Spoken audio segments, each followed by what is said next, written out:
Today, we're going to be talking about some of the most essential FNAF fan games every fan should experience at least once. From legendary classics to fan projects that helped shape the community into what it is today, these games have earned their place in FNAF history. Whether you're new to fan games or a longtime veteran, these titles are worth checking out. So let's get into it. I've covered a lot of games made by the developers in the Five Nights at Freddy's Fanverse initiative. I've covered the fantastic Joy of Creation made by Nixon, the famous Five Nights at Candy's by Emil Mako, and I've covered the gorgeous One Night at Flumpty's by Groomer Jonachrome.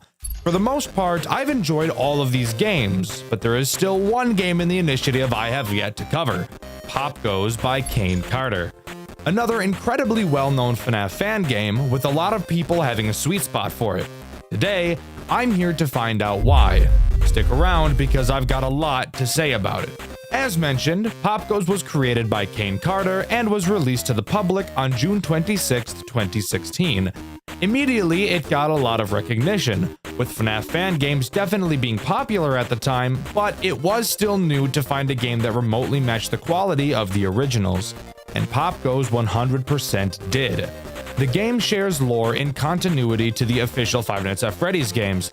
However, it does retcon everything FNAF 4 onwards, meaning in order to understand the lore, we have to think only about FNAF 1 through 3. With that key detail out of the way, let's get all around the cobbler's bench and right into Pop Goes. A lot of FNAF fan games like to have an opening cutscene, but not Pop Goes. This game will already get you on your toes by not even showing you the standard newspaper, just jumping right into night 1, wiping its balls all over my forehead. Fantastic.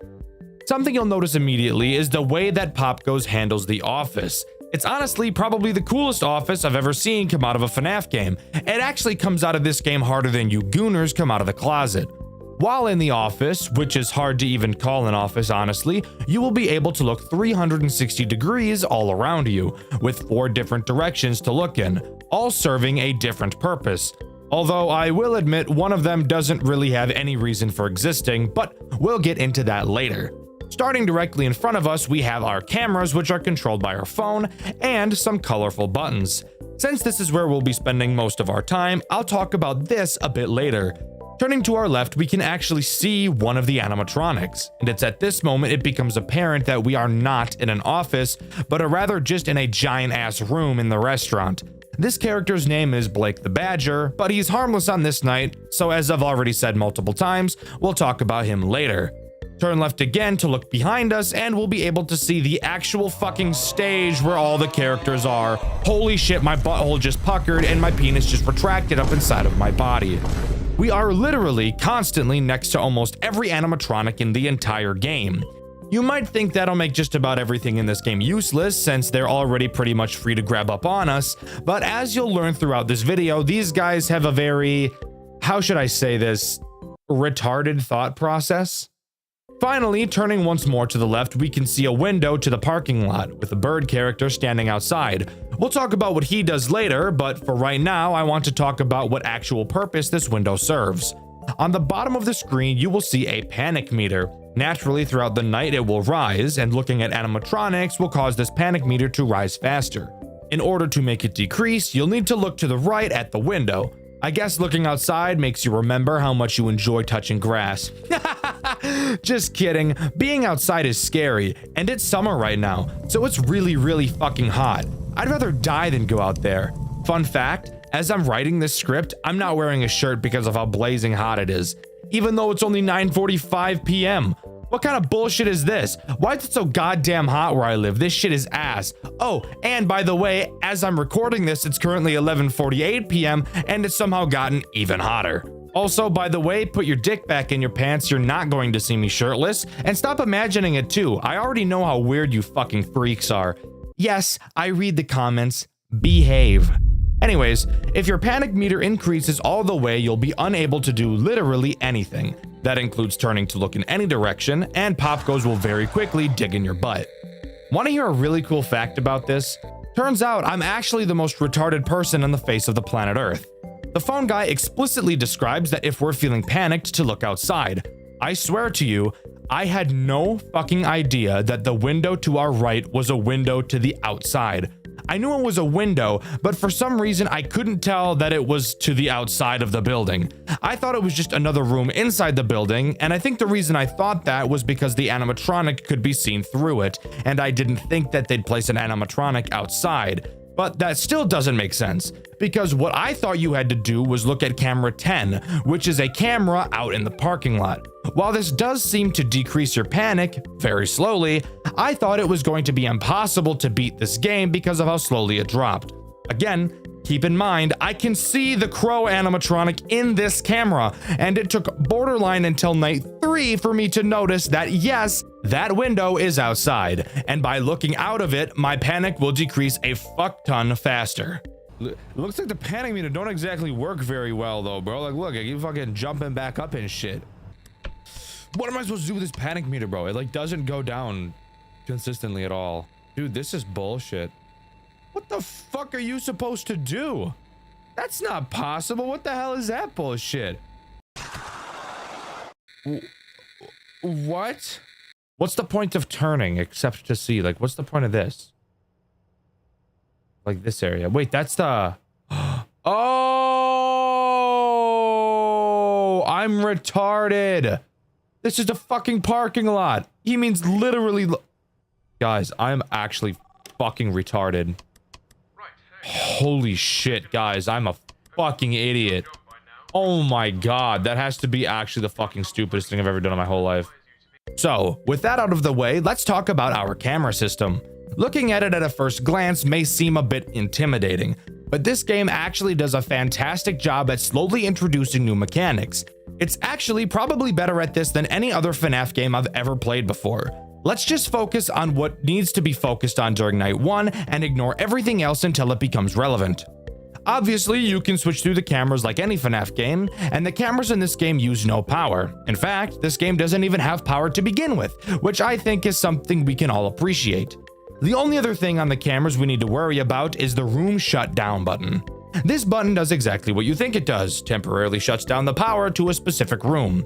You'll notice you can only use this button on cameras that have this weird device on them, and if you can't tell what this is, it's a 3D printer. Why are there 3D printers here? Well, canonically, I'm pretty sure it's because the kids that come to the restaurant can print out their own animatronics or something like that. I don't really know. I was more focused on the phone guy talking about his boring ass life. I wasn't really paying attention to the actual story of the game very much. Where these 3D printers come into play during gameplay is when we talk about our boy, Pop Goes the Weasel. Yes, we are actually introducing the main character of the game on night 1, something quite a few FNAF games don't like to do until later nights. Pop Goes will leave his stage and head towards any room with a 3D printer, which by the way you can actually turn around and watch him leave via walking through the very room you're sitting in. Remember how I said the characters in this game make some pretty retarded decisions? Yeah, this is one of them. If Pop Goes' goal is to kill me, why doesn't he just do it? He's literally directly behind me. It would not be hard at all. In fact, the only time he does kill you is when your panic meter gets too high. So, if he doesn't kill you himself, how is he a threat? Great question, and one I'm going to answer because, no shit, it'd be a pretty shitty review if I didn't explain anything. Once Pop Goes enters a room with a 3D printer, he will attempt to print out a piece of a character called the Black Rabbit. It's literally just Shadow Bonnie from Five Nights at Freddy's 2. In order to stop him, you will have to shut down the room he's in before he prints it. This will make the printer turn off and will make him leave to go find another one. After a few seconds, the power to the room will automatically come back on, so you don't have to worry about losing sight of the room forever. Pop Goes is completely relentless. The moment you shut down one room, it won't be long until he attacks another, which actually leads to a constant pressure gameplay loop. Typically something I would find unfun, but again, this game actually does it incredibly well, and I think it has everything to do with how well it introduces new mechanics. But back to Pop Goes. If you don't shut down the room fast enough, he will print out a piece of the Black Rabbit and walk back to the office. If you turn around, you can actually catch him placing the piece he printed out on the table behind you. If he prints out every piece, the Black Rabbit will become active and immediately kill you. I personally never died to the Black Rabbit, which goes to show either how easy this game is or how much fun I had playing it that I was able to find a rhythm. I should briefly mention how the phone calls in this game work, since they're also quite a bit different from most I've seen. Unfortunately, the phone guy is British. I know that should be given a warning in and of itself, but let's try to move past that tragedy. After getting the typical phone guy spiel, you're given 3 options for things to ask him, and whatever you choose will actually give you some branching dialogue, giving a small bit of replayability to each night. One option usually elaborates on a mechanic, another usually does some lore dumping, and the final is typically just some silly fun. Small details, I'm telling you. They're what make me appreciate games the most. But after beating night 1 in typical FNAF game fashion, we're tossed into a post-night 8-bit minigame to do some lore dumping. Except this game actually does it a little different than other games do. Each minigame takes place in the same area. This weird red maze-ass area. I have no idea what the floor is supposed to be made of, but let's ignore that. In this minigame, we play as Stone the Crow. This is the same character that stands outside of your window in the parking lot, by the way. Each character you play as in this minigame will have a different path you need to follow, and a different item you can interact with. This is the route you need to take as Stone. Following this path will lead you to a balloon boy chained up. Once you see him, the minigame ends. However, if you want to get one of the special endings in this game, there is something you need to do first. In each minigame, you will be able to find a secret character named Simon. Once you find him, you will be transformed into what I'm going to call a purified version of the character. Once purified, if you head over to the balloon boy, instead of the game just ending, you'll actually be able to free him from his shackles. This will happen in every minigame, just with different paths and characters. Additionally, if you interact with Balloon Boy's hat before you reach his room, a short cutscene will play. And by cutscene, I mean a single fucking drawing. But hey, that's cool, I suppose. As far as I'm aware, looking at these drawings doesn't aid in getting you a special ending, just some fun extra lore to find. Night 2 introduces 2 new characters, except they both do the exact same thing at the exact same time in the exact same way, so they're basically only one character. Those characters being Saffron and Sarah the Squirrels, aka this game's gooning material. Get your Jergens out, or just use your hand if you have foreskin because your parents don't love you. Saffron and Sarah, like Pop Goes, can be seen on stage directly behind you. They too would prefer to do something incredibly complicated and retarded rather than just blow your back out from behind like any normal attacker would do in this situation. They introduce a new mechanic, your vents. As I'm sure you could guess from me saying that, these two travel through your vents in an attempt to drop down on you and sit on your face, which is exactly why I never stop them. Anyways, you can toggle your vent camera on a majority of cameras around the building. Think of the map as a big roundabout these two have to go around. They start in camera 8, then go to 6, then 3, then 1, then 2, then 5, then 7, and finally arrive at your office. So you have plenty of time to stop them. But be warned, once they travel into a new vent, they will never go back under any circumstance. So really make sure you stay on top of them. Personally, I'm into femdoms, so I prefer to be on the bottom of them, but that's really not important. When you spot them in your vents, you must turn on your vent heater, which will cause lasers of all things to shoot down in the vent, blocking their path. The phone guy tells you that these lasers will stay on for 1 minute, except this game has a crazy twist, and the twist is that he fucking lied. The lasers actually only stay on for 9 seconds. Not 10, 9. Fuck me, I didn't want to see a nice round number anyways. Don't fret, you don't actually have to keep track and count in your head, as on your cameras a heat symbol will appear whenever your lasers are active, meaning that as long as you know how to use your eyes, you'll always be able to tell whether or not your lasers are on without constantly having to toggle vent to check. Kane could have easily not put this heat symbol in the game, and without changing any mechanics, it would have made it a fuckload more difficult. But Kane cares about video game balancing, and I really respect him for that. If the squirrels get all the way through the vent, they will appear in the vent directly above your head. If you look up, you'll be able to see them peeking down at you.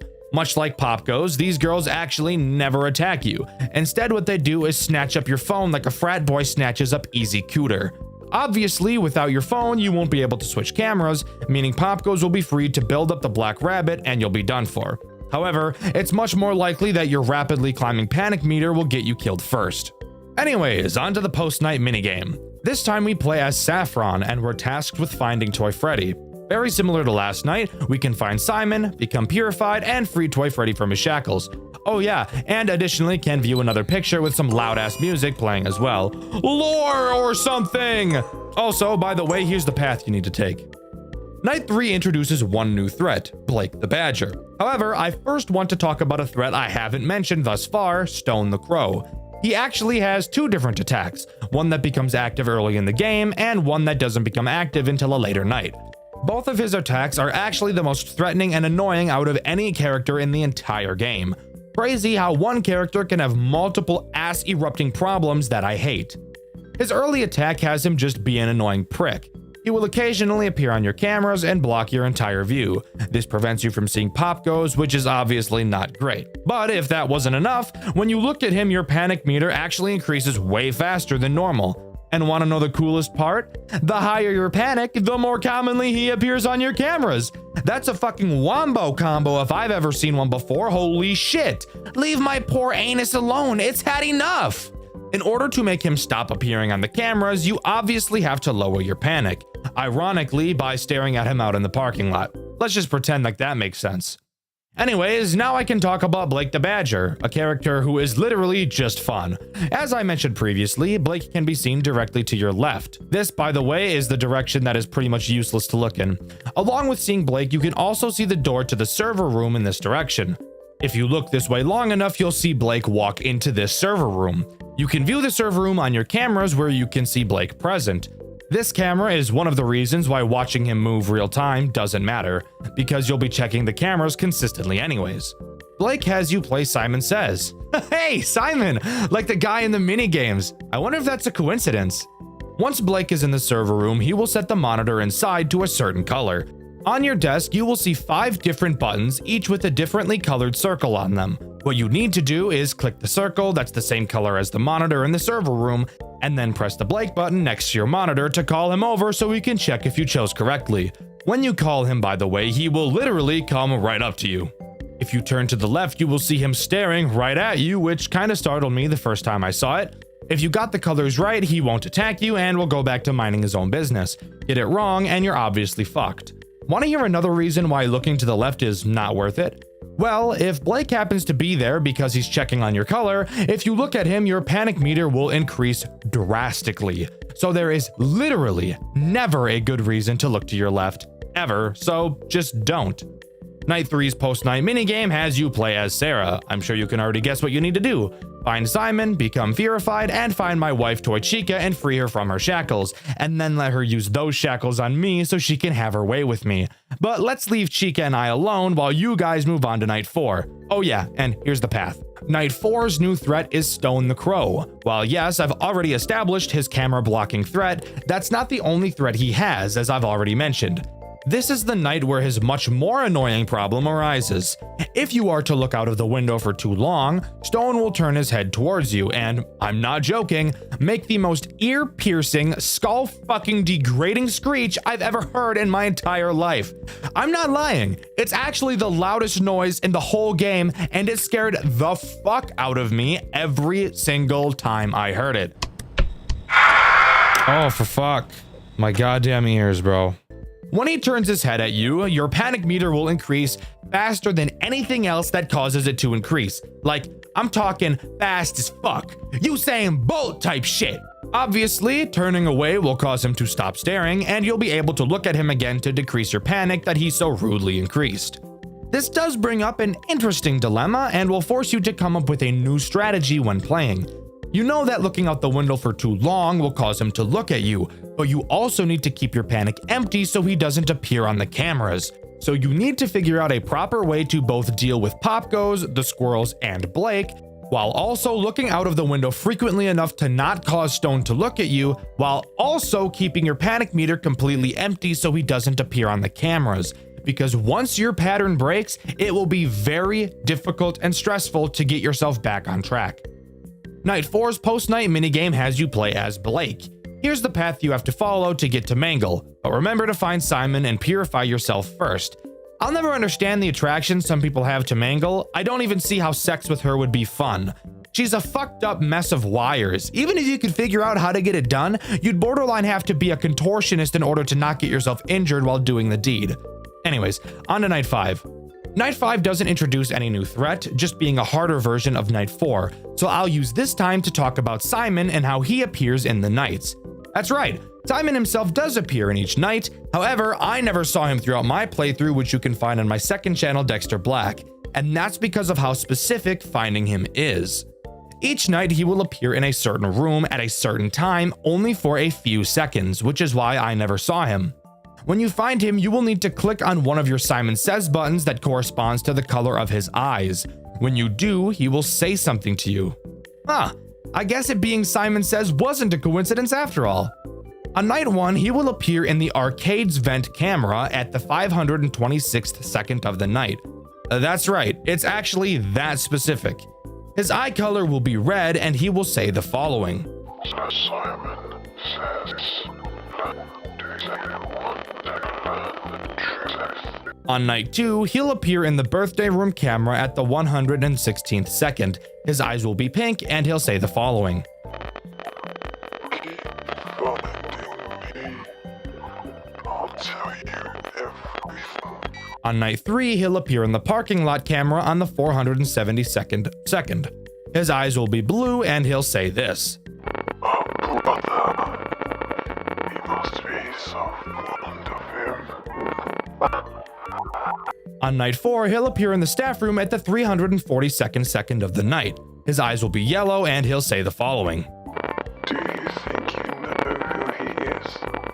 The truth is behind this door. And in night 5, he'll appear in the hallway camera at the 273rd second of the night. His eyes will be green and he will say this. He doesn't want to remember. We can help him tomorrow. Overall, a pretty cool bit of extra lore in a very fun and interactive way. Again, I'm in love with little details like this. Also, here's another fun fact. If you stare at Simon's screen in the extras menu for too long, your game will crash, so that's pretty cool. Anyways, onto the post-night minigame. Here you play as Pop Goes. Here's the path you have to take to find the worst FNAF character ever designed, Toy Bonnie. And as always, don't forget to find Simon and purify yourself. God, I fucking hate Toy Bonnie. He's the main reason why Five Nights at Freddy's 2 sucks as much dick and balls as it does. I know people have found a way to make 1020 mode not random, but fuck you. He's still a bag of dicks. Night 6 once again adds no new threats, just being the hardest non-custom night in the entire game, really amping up the game's difficulty. I want to talk about two things during this night. This game does probably the best job I've seen at making a challenging experience without being frustrating, janky, or awkward. This night is definitely hard, requiring you to be precise with your mouse, quick with your thinking, and requiring a lot of nerve control throughout. But never throughout my playthrough did I feel like the game was unfair or that there was too much RNG involved. This game is a perfect balance of challenging and engaging. I've truly never seen another FNAF game pull it off as well as this game has. Additionally, Simon can be found on this night as well. I didn't talk about it last night because the way you find him in this night is without a doubt one of the coolest things in the whole game. He'll appear in the station on the 273rd second of the night. You might be wondering what the station is, and the station is literally the room you are sitting in. Simon will appear on the table directly behind you. He leans in so close you can feel his breath on the nape of your neck. It might turn some people on, but it personally makes me feel a bit uncomfortable. Anyways, his eyes will be white and he'll say the following. He wants to save her, and I will make his wish come true. Thank you, Strings. If you've done everything correctly in the post-night minigame so far, you'll be put into the 6th night post-night minigame where you play as the Black Rabbit. Finding Simon, you'll realize he looks different, appearing to be glitching as the purple guy, and upon purifying, you seem to become Spring Bonnie, implying that either Simon has been William Afton the whole time, or that Pop Goes has been trying to construct William Afton the whole time. Continuing forward, you find a man and kill him. This man being Fritz, or Jeremy Fitzgerald, the phone guy who's been talking to us throughout the nights. Hold the fuck up. The phone guy has been Jeremy Fitzgerald, aka the person we play as in Five Nights at Freddy's 2? Again, keep in mind that anything that happens in the official FNAF games from the 4th game and beyond are not canon in Pop Goes. Throughout the game, Fritz talks about an accident he had at Freddy's, never going into specific detail as to what it was. I'm going to take a guess he was either the Bite of 87 victim or the Bite of 83 victim, since he also mentioned that he used to work for Freddy's. You might think that it can't be the Bite of 87 because we already know that that was a child, and Fritz mentions that the accident happened when he was a teenager. But again, remember that we learned it was a child in Five Nights at Freddy's 4, which isn't canon to this game, so it could be up in the air. If you have a better idea, or you know I'm wrong as fuck, let me know in the comments. I love reading your guys' corrections. During the last night of this game, Fritz asks us a question. Would we forgive someone who did something terrible, given that we've known the person for a long time? Then, instead of getting to ask him a question at the end of the call like every other night, we're instead only given the option of selecting yes or no, with no response given after our answer. I'm going to assume that this hypothetical question is about William Afton after he did what he did to the children. Fritz mentions earlier in the call that he feels like William probably had a good reason to do what he did. Fritz knew William and didn't want to believe he killed the kids with no good reason. I think he asks us that question in an attempt to make himself not feel so alone in wanting to forgive him. After killing Fritz in the final minigame, one last cutscene plays out. We're back in our office and we watch as Simon approaches us and stares deep into our eyes, making us fall in love. No, I'm kidding. I mean, he does stare at us, but I highly doubt it's for that reason. And with that, we get the grave ending. As far as I'm aware, this game's version of a true ending. And that's where Pop Goes comes to a close. Overall, I actually love this game. Originally going into it, I was nervous that this video was going to be another hit piece like Jolly, but I was actually very pleasantly surprised when it turned out to be a very enjoyable experience. I truly think that this game has the best difficulty balancing of any FNAF game I've ever played. Each mechanic feels solid and has great synergy with every other mechanic, without having the game feel unfair and overwhelming while still providing a satisfying challenge. The story isn't too convoluted, and there's not a lot of garbage hoops to jump through to be able to experience it, which for someone like me, who dreads learning the lore in games, can really appreciate. Because of all of these reasons, I'm placing Pop Goes in my top 10 favorite FNAF games of all time. I honestly really enjoyed my time with this game, and I highly recommend all of you give it a try. You won't regret it. Also, I'm aware that Pop Goes is getting a remake, and I'm incredibly excited to review that when it comes out. IP crossovers is something that happens quite often in different forms of media, and Five Nights at Freddy's is no exception. We've seen classics such as Five Nights at Sonic's and Five Nights at Wario's. However, I'm sure you can think of many other crossovers this massive genre has. I've recently learned about a FNAF game that has a crossover with another massive horror piece of media, and I'm very excited to share with you my experience with said game today. This game is very cool and incredibly difficult, so strap in and join me today as we dive into the world of SCP: The Endurance. When I first saw this game, I was really concerned that it was going to lean more into being a game like SCP Containment Breach instead of Five Nights at Freddy's. But luckily for me, I'm not going to have to bust through randomly generated rooms. Maybe in another video, I'll be forced to do that. But for now, yes, this game does follow the typical Five Nights at Freddy's formula. In SCP: The Endurance, we play as a Class D personnel. For those of you unfamiliar with SCP, Class D personnel are the lowest level of individuals of the SCP Foundation, consisting mostly of death row inmates. They usually live in solitary confinement cells and are often tasked with doing very dangerous things that could easily get them killed. And of course, this game has us do just that. The game opens to an infomercial designed for these Class D personnel, offering all of them the chance for some major benefits if they take part in the Endurance program, which by the way is slang for kill yourself. We've all seen situations like this before in media, and it's honestly one of my favorite story structures, so I was pretty excited when I first saw this. The task we have to complete, of course, is surviving 6 nights while watching over a section of the facility, while 8 monsters try and mush up your insides and make a nice little inside soup.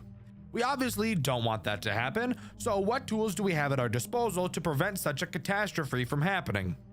Well, let's start with stuff you'll always be using that isn't character specific.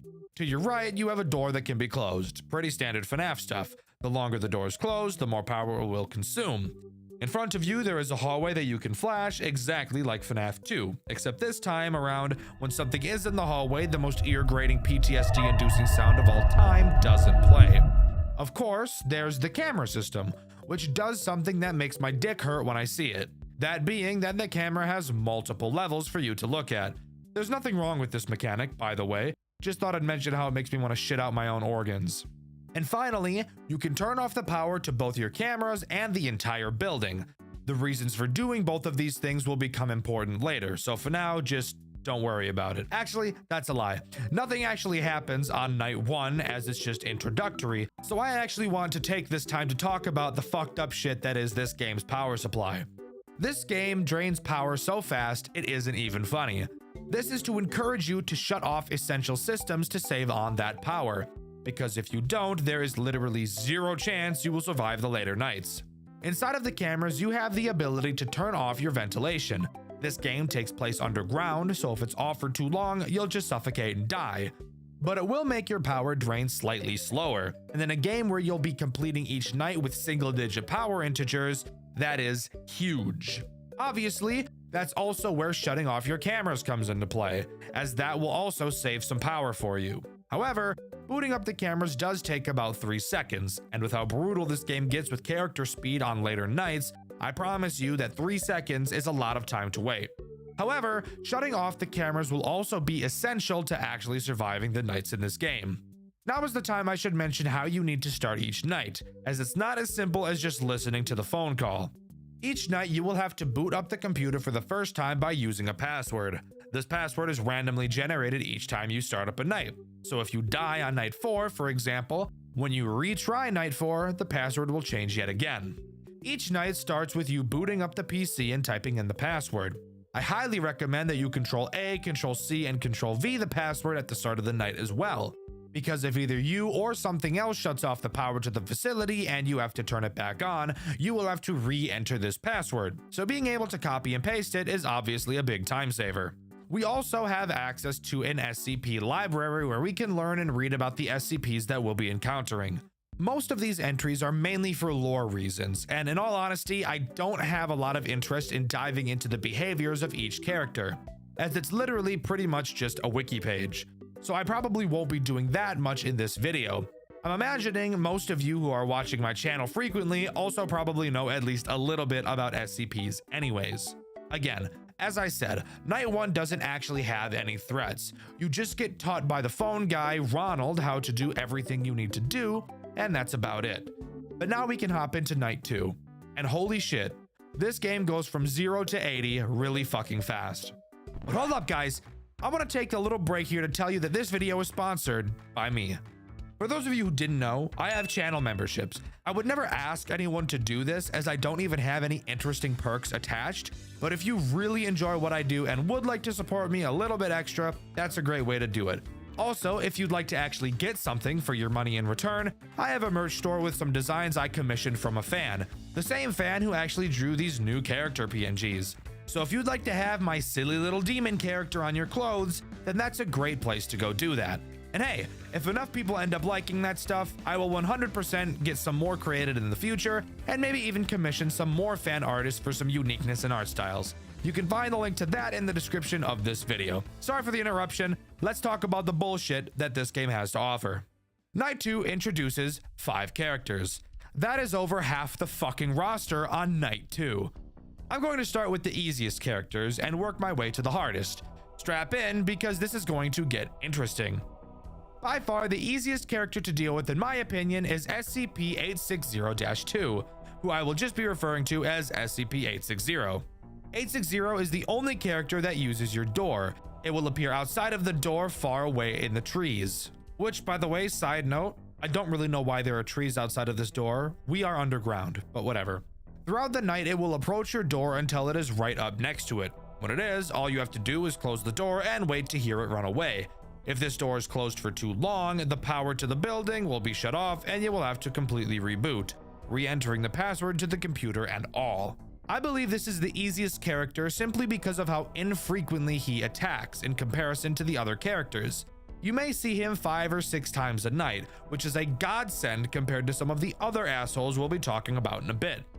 The next easiest character, in my opinion, is SCP-066. 066 is just a giant pile of meat with some eyeballs. 066 by itself will not actually be able to end your runs. Instead, it cosplays as Satan. It will attack from the vent on your ceiling. At random times, you may see the vent on your ceiling open up. When you see this, you will have to simply click the vent to close it, and that's all. If you leave it open for too long, 066 will drop into your office and stay there for the rest of the night. While there, it will slowly increase the AI values of all of the other characters, which, by the way, has the chance to increase their AI values over the max 20, which, yes, will still make them harder. It also has the random chance to play sounds at 140 decibels, so just like, really don't let him into your office. You may be wondering why I've chosen to call 066 more difficult than 860, despite the fact that all you have to do is mindlessly click when you hear a noise. Well, that's because 066 is probably the fastest character in the entire game. On later nights, you will have less than 2 seconds to react and close the vent. And of course, it itself doesn't kill you. The ramping AI of the other characters probably will. Of course, that's unless you're Frogger and beat the 820 mode with 066 in the office the entire night. That guy's a madman. Next, we'll talk about SCP-096, arguably one of the most popular SCPs of all time. SCP-096 has the chance to spawn literally anywhere in the entire building, whether that be on any of the cameras or even directly in your office. Wherever it happens to be, all you have to do is stop looking at it. If it's in your office, flip up and down the camera quickly. If it's in the camera, either switch cameras or pull the camera down. While yes, 096 is not a problem by itself, it's in combination with how hectic and stressful the rest of the game gets, which is the reason I think 096 is as annoying and difficult as it is. SCP-106 is the next degenerate I'd like to talk about. This is the pocket dimension asshole, by the way, if you were curious. Occasionally, you will both hear and see 106 in your office. When you do, you'll have to put on the mask. Oh yeah, you have a mask, by the way. I know I forgot to mention that. I just wanted to keep you on your toes. And I totally didn't just forget it existed until I started talking about 106. So shut up. If you don't put the mask on fast enough, it appears one of two things could happen, I think. Maybe it's every time, but I've seen this not happen to some people on deaths to 106 multiple times. When you become caught by 106, it has a chance to teleport you to a pocket dimension. We're in the fucking guy that we're in the guy that does fucking genjutsu, aren't we? Oh my. What the fuck? What? Yo! This is sick as fuck. Oh, he dead. Oh, he dead. Where the game is put into a 3D environment where you have to complete some parkour across some rocks to escape. If you do manage to escape, then congrats, you get to continue the night. But of course, chances are you'll have spent too long in the pocket dimension that you'll probably die upon coming back. This pocket dimension also has some interesting secrets by itself, but I'll be talking about that a bit later in the video. Sitting there doing nothing in the mask is obviously not something you're going to want to be doing while being ass pounded by 7 other characters.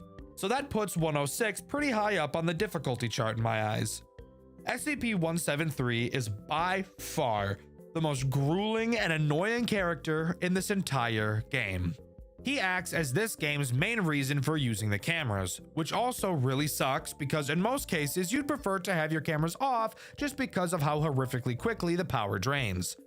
173 will slowly move throughout the building until it gets to your vent. You may notice to your left a giant vent is open on the wall.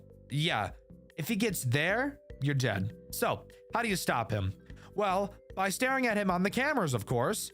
173 has this super awesome and totally not penis-tearing attribute where it will never move backwards and only forwards. So you really have to make sure you have your eyes on this thing the entire night. However, I should mention that once 173 gets to your office, that it's not an immediate game over. Oh, hey, I'm not blinking. I am not blinking and I'm looking right at you. Looking right at you. There's actually 2 phases it will have to get through before it can slither inside of you like one of those parasites that will swim up your urethra if you piss in a gross lake. I don't know. In true 173 fashion, if you're looking at him, he won't move. But if you open the cameras, turn to the side to deal with 860 and the door, or anything else that blocks your view of 173, it will move through its phases before blowing up your anus. Again, 173 is easily the most difficult character throughout this entire game. only being rivaled by one other asshole who we'll talk about later. But for now, if you can deal with all of that bullshit combined, you will successfully beat Night 2. Yeah? Did you forget we were only talking about Night 2? Yeah, there's still 4 more of these, so strap in. Night 3 introduces one new threat. Nah, I'm just fucking with you. It introduces the remaining 3 because fuck you. Those characters being SCP-049, SCP-1048, and SCP-079. Only one of these characters is actually a big issue, so let's talk about the less annoying 2 first. Let's start with what I feel is the easiest to deal with of these 3, SCP-1048. It's just a teddy bear. But a teddy bear that can move, to be fair. It takes advantage of your hallway. Appearing in it throughout the night, it will try to enter your office and murder the shit out of you. All you have to do is keep your flashlight on him to push him backwards. Not hard at all, just another power waster of a character. SCP-049 is the Plague Doctor, and I honestly wish I had the plague while playing this game so that I had a good excuse to just kill myself rather than continuing. 049 makes use of the 2 lockable doors on the bottom layer of the cameras. You can only lock one of these doors at a time, and thankfully doing so doesn't waste any power, and they don't unlock if the PC is shut off. If you see 049 at either door, simply lock it and it'll be no problem. The actual difficulty of 049 just comes in the likelihood that you will forget he even exists, and only remember once you find him in your office. And finally, the second most difficult character in SCP the Endurance is SCP-079. This guy is just a little quirky fella, really. He's just a bored little guy that really wants to play tic-tac-toe with you. What is this?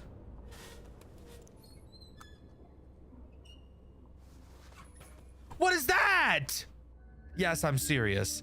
There is a special panel to the left of your office. Throughout the night, 079 will play games of tic-tac-toe with you. Now, you may be a little inclined to completely pummel this stupid fucking computer's ass while playing this game with it. But I would actually advise against that, as if you lose too many games or win too many games against it, it'll get pissed off and start fucking with your lights and doors, which will probably end up leading to a death. So it's actually the best practice to just constantly draw against 079 every time you play. And there you have it. That is every single character in SCP the Endurance and how they work, all introduced on the 3rd night. And it's only going to continue to get more and more soul-sucking as your playthrough goes on. I'm gonna be completely honest with you guys. I couldn't complete Night 5. I put in a lot of attempts, but as I've mentioned multiple times in the past, I'm very bad at FNAF games, and I just couldn't beat it. I'm sure if I continued to pour in attempts that eventually I would complete it, as I did get to 5 AM a decent handful of times. I still have no desires to spend hours trying. I'd much prefer to just talk about it. After completing Night 5, we get the special meal we were mentioned to get at the beginning of the game in the infomercial. But guess what? We're still depressed because we're still in solitary confinement, and I'm about to tear my hair out, except I've already torn all the hair out of my head, so you'll have to use your imagination to figure out where I'm tearing the rest of my hair from. However, we're not done talking about this game quite yet, as there still are some cool things that it has to offer. Mainly, now is the time I want to talk about SCP-106, or Larry's, Pocket Dimension, and how important it is for unlocking both Night 6 and this game's secret ending. The first step to unlocking the secret ending is finding the 3 burnt pages in Larry's Pocket Dimension. There are skeletons all around this dimension, and every time you enter, a piece of a burnt page will appear next to one of them, which, yes, means you will have to go into his Pocket Dimension multiple times to acquire them all. The platforming in this game does make me want to skin a puppy alive, but hey, it's a FNAF game, not a platformer, so I guess that means something. Oh, and you want to know the best part? The Pocket Dimensions are totally random, so you could get the Pocket Dimension to spawn the same page multiple times, which means in theory it could take hours for you to ever be able to collect all 3. And you can't do the secret ending until you get all 3 of them, even though the code on it doesn't change. So that's realistically probably the worst part of this entire game. Spoiler alert, FNAF fans aren't a super huge fan of RNG. Who would have thought? Once you get all 3 pages and escape, you will be able to put them together in your office to reveal the code PGF4B. Typing this code into the computer instead of the one on the sticky notes will unlock Night 6. Night 6 is where you can get the secret ending. Not only is Night 6 hard as fuck, but getting the secret ending only makes Night 6 even harder. Once in Night 6, you will want to once again type in the burnt note code PGF4B. After it boots, you'll want to type in the command run power manager. This will give you a special tab on your second monitor that you can use to control all of the power in the building. This is where the secret ending makes Night 6 very hard. Obviously, Night 6 by itself is already difficult, having several threats to keep track of and having to react very quickly to all of them. However, the additional tasks this secret ending requires only serves to add more confusion and stress to your plate. In this new Power Manager menu, you will be able to click through every room of every floor in the facility. It looks a lot more confusing than it really is. The only sections that matter are the rooms that contain the elevators. You'll have to go to each elevator room and turn the power to each of them on by manually typing in codes. This section heavily reminds me of some of the tasks you're required to do in Banshee, another FNAF game I've covered on this channel. You should definitely watch that video after this one if you haven't already, by the way. This is the main reason I think this secret ending is so stressful. There is already so much bullshit happening at the same time that to add in precision typing on top of that really makes for a super tense experience. And while no, I never did it myself, I applaud anyone who was actually able to pull this insane shit off. After turning on the power to each elevator floor, our character will actually speak. It worked! I can finally get the hell out of here. Which is where I learned that we play as a female throughout this game.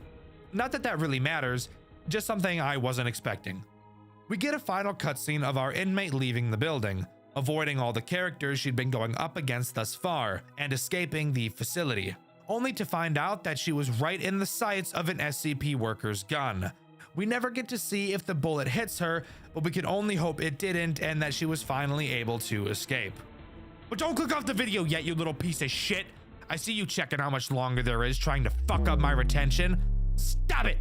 You stop it! Naughty! Anyways, I've still got something else I want to talk about in this game that I think is really cool. So, it's becoming more and more common for FNAF games to integrate Game Jolt achievements. I think that's awesome. I think achievement hunting is super cool. But something I notice about a lot of these FNAF game achievements is that they're boring. Oh, beat night 1, beat night 5, beat night 6, beat all 20 mode. Stuff you would imagine people are already doing, which I feel makes them not feel like achievements a lot of the time. SCP The Endurance also has these achievements, except I've noticed that it also has a lot of super fun ones. So I'd like to dedicate this section to talking about those achievements. The first achievement I want to mention is called Seriously How. It can be achieved by dying on night 1. You may be wondering how that's even possible, considering there are no characters active and you have unlimited power. Well, there still is one way to kill yourself during night 1, and that's by turning off the ventilation and suffocating yourself. If you do that, ta-da! You've got yourself an achievement. It's a goofy one, yes, but I still think it's pretty cool. The next achievement I want to mention is called Ah, There You Are. This achievement can be obtained by allowing SCP-1048 to completely enter your office. Once he does, if you spam click his nose enough, you'll get this achievement. Yes, quite a few of these are pretty silly by the way, but that's why I like them. The next achievement is called Oh Whoa, What's This? Hey, shut up. I just told you they were silly. This one can be achieved by simply using the command commands or help in the terminal. You're a femboy, aren't you? Don't lie. I said oh whoa and I saw your little stupid ass fucking light up, freak. The next interesting achievement is called One Step Forward, Two Steps Back, and can be achieved by collecting one of the burnt notes in 106's pocket dimension and proceeding to fall out of the world and die. Interesting that they chose to call that an achievement, considering you didn't actually achieve anything at all. There are also two achievements that can be incredibly difficult to achieve. The first of which is called Catch Me If You Can. You get this achievement by surviving the night after aggroing SCP-096, which isn't necessarily too hard if you aggro him right at the end of the night, but you also have to hope that you can find him right at the end of the night. The other, much more difficult achievement is Staring Contest. This one is ass, I can't even lie to you. You have to let SCP-173 into your office for at least 1 entire hour of the night, so 1 minute real time. This is disgusting. because you literally can't look away from him. And not looking away from him for a minute will require a good deal of luck to not get butt banged.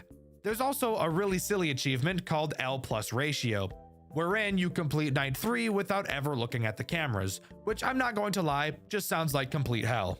And finally, the last achievement in the game, which I would actually say is worthy of getting a trophy, is called My Goals Are Beyond Your Understanding, which is achieved on night 6 if you turn off every single light in the power manager, then shut off literally everything in the office that you can, leaving you completely vulnerable in literally every way possible. Doing this isn't hard. Doing this on night 6 definitely is. But as far as I'm aware, that's all SCP The Endurance has to offer. Overall, I think this game is incredibly solid. It was in development by one person for over 8 years, and I think it turned out great. Yes, it's really hard. Yes, I think the burnt notes being RNG is bullshit. And yes, I think the game giving you little to no hints for anything in the game is pretty ass. Overall, I still think this experience was a good one. I think this is probably one of the most high quality FNAF games I've seen in terms of how much dedication was poured into it, and I highly recommend you guys go and give it a try. The ransomware genre is a subgenre of Five Nights at Freddy's games. While none of these games seem to actually understand what ransomware actually is, the general idea of these ransomware games is to make it appear as though your computer has been compromised by said game. A popular ransomware title you've probably heard of before and that I've actually covered on this channel is Graveyard Shift at Freddy's. And today we'll be diving into my favorite Five Nights at Freddy's ransomware game ever made, FNAF 1 Remake. Created by Marco Antonio, FNAF 1 Remake was designed as an April Fool's joke, so to some, the idea of actually playing it on release was off the table. However, for those who did choose to give it a try, I'm willing to bet they had a very interesting FNAF experience like never before. This game is fascinating. This game is creative, and this game is awesome. So join me today as we dive into the sad and depraved world of FNAF 1 Remake. FNAF 1 Remake centers around us as individuals rather than an actual character, which is something super cool that I've never seen in a FNAF game before. The game opens to a cutscene that just displays text. Explaining the story of the game may be a little confusing, so let me make something very clear. FNAF 1 Remake uses the player themselves as a character, writing your own story in place of a Mike Schmidt style character. In this game, we've re-downloaded Five Nights at Freddy's to try and recapture the nostalgia we originally had as kids when the game first released over 10 years ago. As someone who was around very early into FNAF's lifespan, in fact, I actually joined the community before FNAF 2 was even announced, this is a topic that I could personally find myself relating to. I can still remember my first experience with the game. I was on the couch with my buddy who had the demo version on his tablet. He booted it up and I got too scared when Bonnie showed up at the door. I mistakenly took him for a dog at the time. I also avoided watching Markiplier's Let's Play of Five Nights at Freddy's because I somehow mistook Bonnie again in the thumbnail as a walrus. Don't ask me, I was a kid, and kids are retarded, okay? The game refers to itself as Buddy throughout the playthrough. Buddy tells us in the opening cutscene that he's going to give us the nostalgic feeling we've been yearning for, and it's going to be so perfect that it surpasses perfection itself. Shortly after, Buddy takes control of the program and quite literally changes the size of the window to show off how in control he really is. For the remainder of the game, we will not be able to put the game into full screen. Something I originally thought was going to be super annoying, but I actually grew to find charming throughout my playthrough. And with that, we can really start to dive into this game. I hope you're excited, because this game is really fucking cool. Throughout the nights, Buddy will talk to us before beginning each one. Buddy asks us if the office looks like the one we remember, just like the old days. He explains that the main idea of the game hasn't changed. It's a remake after all, and before he can say anything else, Night 1 begins. The only threat introduced on Night 1 is Bonnie, and he works in the exact same way that Bonnie does in Five Nights at Freddy's 1. Once again, this is a remake after all. Bonnie will make his way to your door and you'll have to close it to keep him out. However, Bonnie can actually attack both of your doors instead of just one. But when I tell you that these character models are a whole lot more uncomfortable looking than the originals, I mean it. Oh my fuck! Oh, fuck that, bro. Fuck that.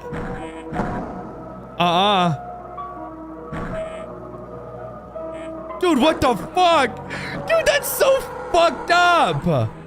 The animatronics in this game are all very creepy looking. Not quite scary, but uncanny.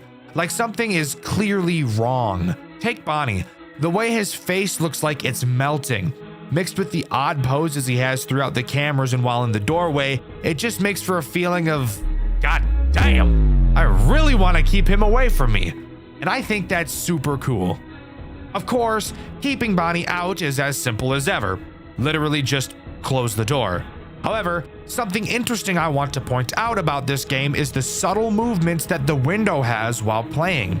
As you move from side to side through the office, you can actually visibly see the window subtly move from side to side as well. It's such a small detail, but it's so fucking cool, and it's these little details that always get me to love these types of games.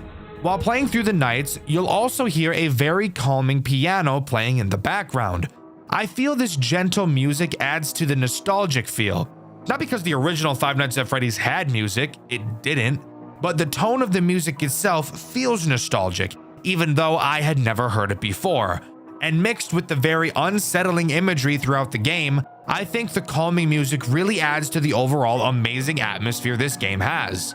Night 2 introduces two new threats, Chica and Foxy. Let's start with Chica since it's literally just Bonnie. She does the exact same thing and is dealt with in the exact same way. The only difference is that Chica will make a sound cue when she's at your door, and she's fat. Also, let's pause for a moment to look at Chica. Design-wise, Chica has changed more than any other character in the game. Her beak is gone, instead being replaced with a human-looking smile, which is just something I could have gone without seeing, thank you. And her eyes, of course, don't look very animatronic, now do they? Also, her bib just says snack, and it's spelled wrong, so that's great. The other character to mention, of course, is Foxy, as previously mentioned. Foxy is pretty much the same as in Five Nights at Freddy's 1, with a few minor differences. To start, he is stalled by the cameras just like the original. However, you can actually stop him before he charges at your office. You're given the ability to shock him at any point to reset him in Pirate's Cove. However, when you do so, it does drain a lot of power. So it's best to just make sure you're watching him. He does have one other attack, however. Occasionally, you will hear Foxy do his classic singing. A touch I think is super nice. The classic da-da-dums from Foxy are some of the most memorable noises in the entirety of the FNAF franchise. Right up there next to Freddy's death song, the FNAF 2 hallway ambience that makes me want to wipe my balls on a cheese grater, and the animatronic jump scare noises themselves. So adding them back into this game 100% contributed greatly to the nostalgia factor that this game was going for, and I love it. When you hear Foxy start to hum, a hook will appear on the ceiling of your office. You will have to simply click the hook to make it go away, or Foxy will obviously ravage your insides. However, this may go entirely unnoticed since the entirety of the game, as I'm sure you could already tell, is in black and white. So it is likely that you may miss the hook if you don't end up hearing the sound cue, inevitably leading to a game over. On night 3, Buddy tells us that he didn't think we'd make it this far, clearly showing some distress on how quickly we're progressing through his perfect game. He introduces Freddy to us on this night, and the fun can really begin. Of course, I'm not allowed to be happy for a long while playing a FNAF game, so Freddy obviously had to have a find him on the camera mechanic to completely soil my day. However, I actually don't think it's that bad in this game. Oh, Dxtr, you always do this. Whenever you don't like a game, you nitpick it to death and talk about how you hate every detail.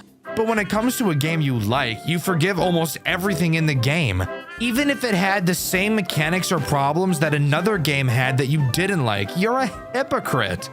I'm not a hypocrite. You're just brain dead. We have to pause for a moment to make something clear. since it's obvious from reading some of your guys' comments that you have no idea how opinions work despite the fact you guys have so many of them. So let's get together and do a little opinion breakdown. To start, I hate when FNAF games put a find them on the camera mechanic into their game.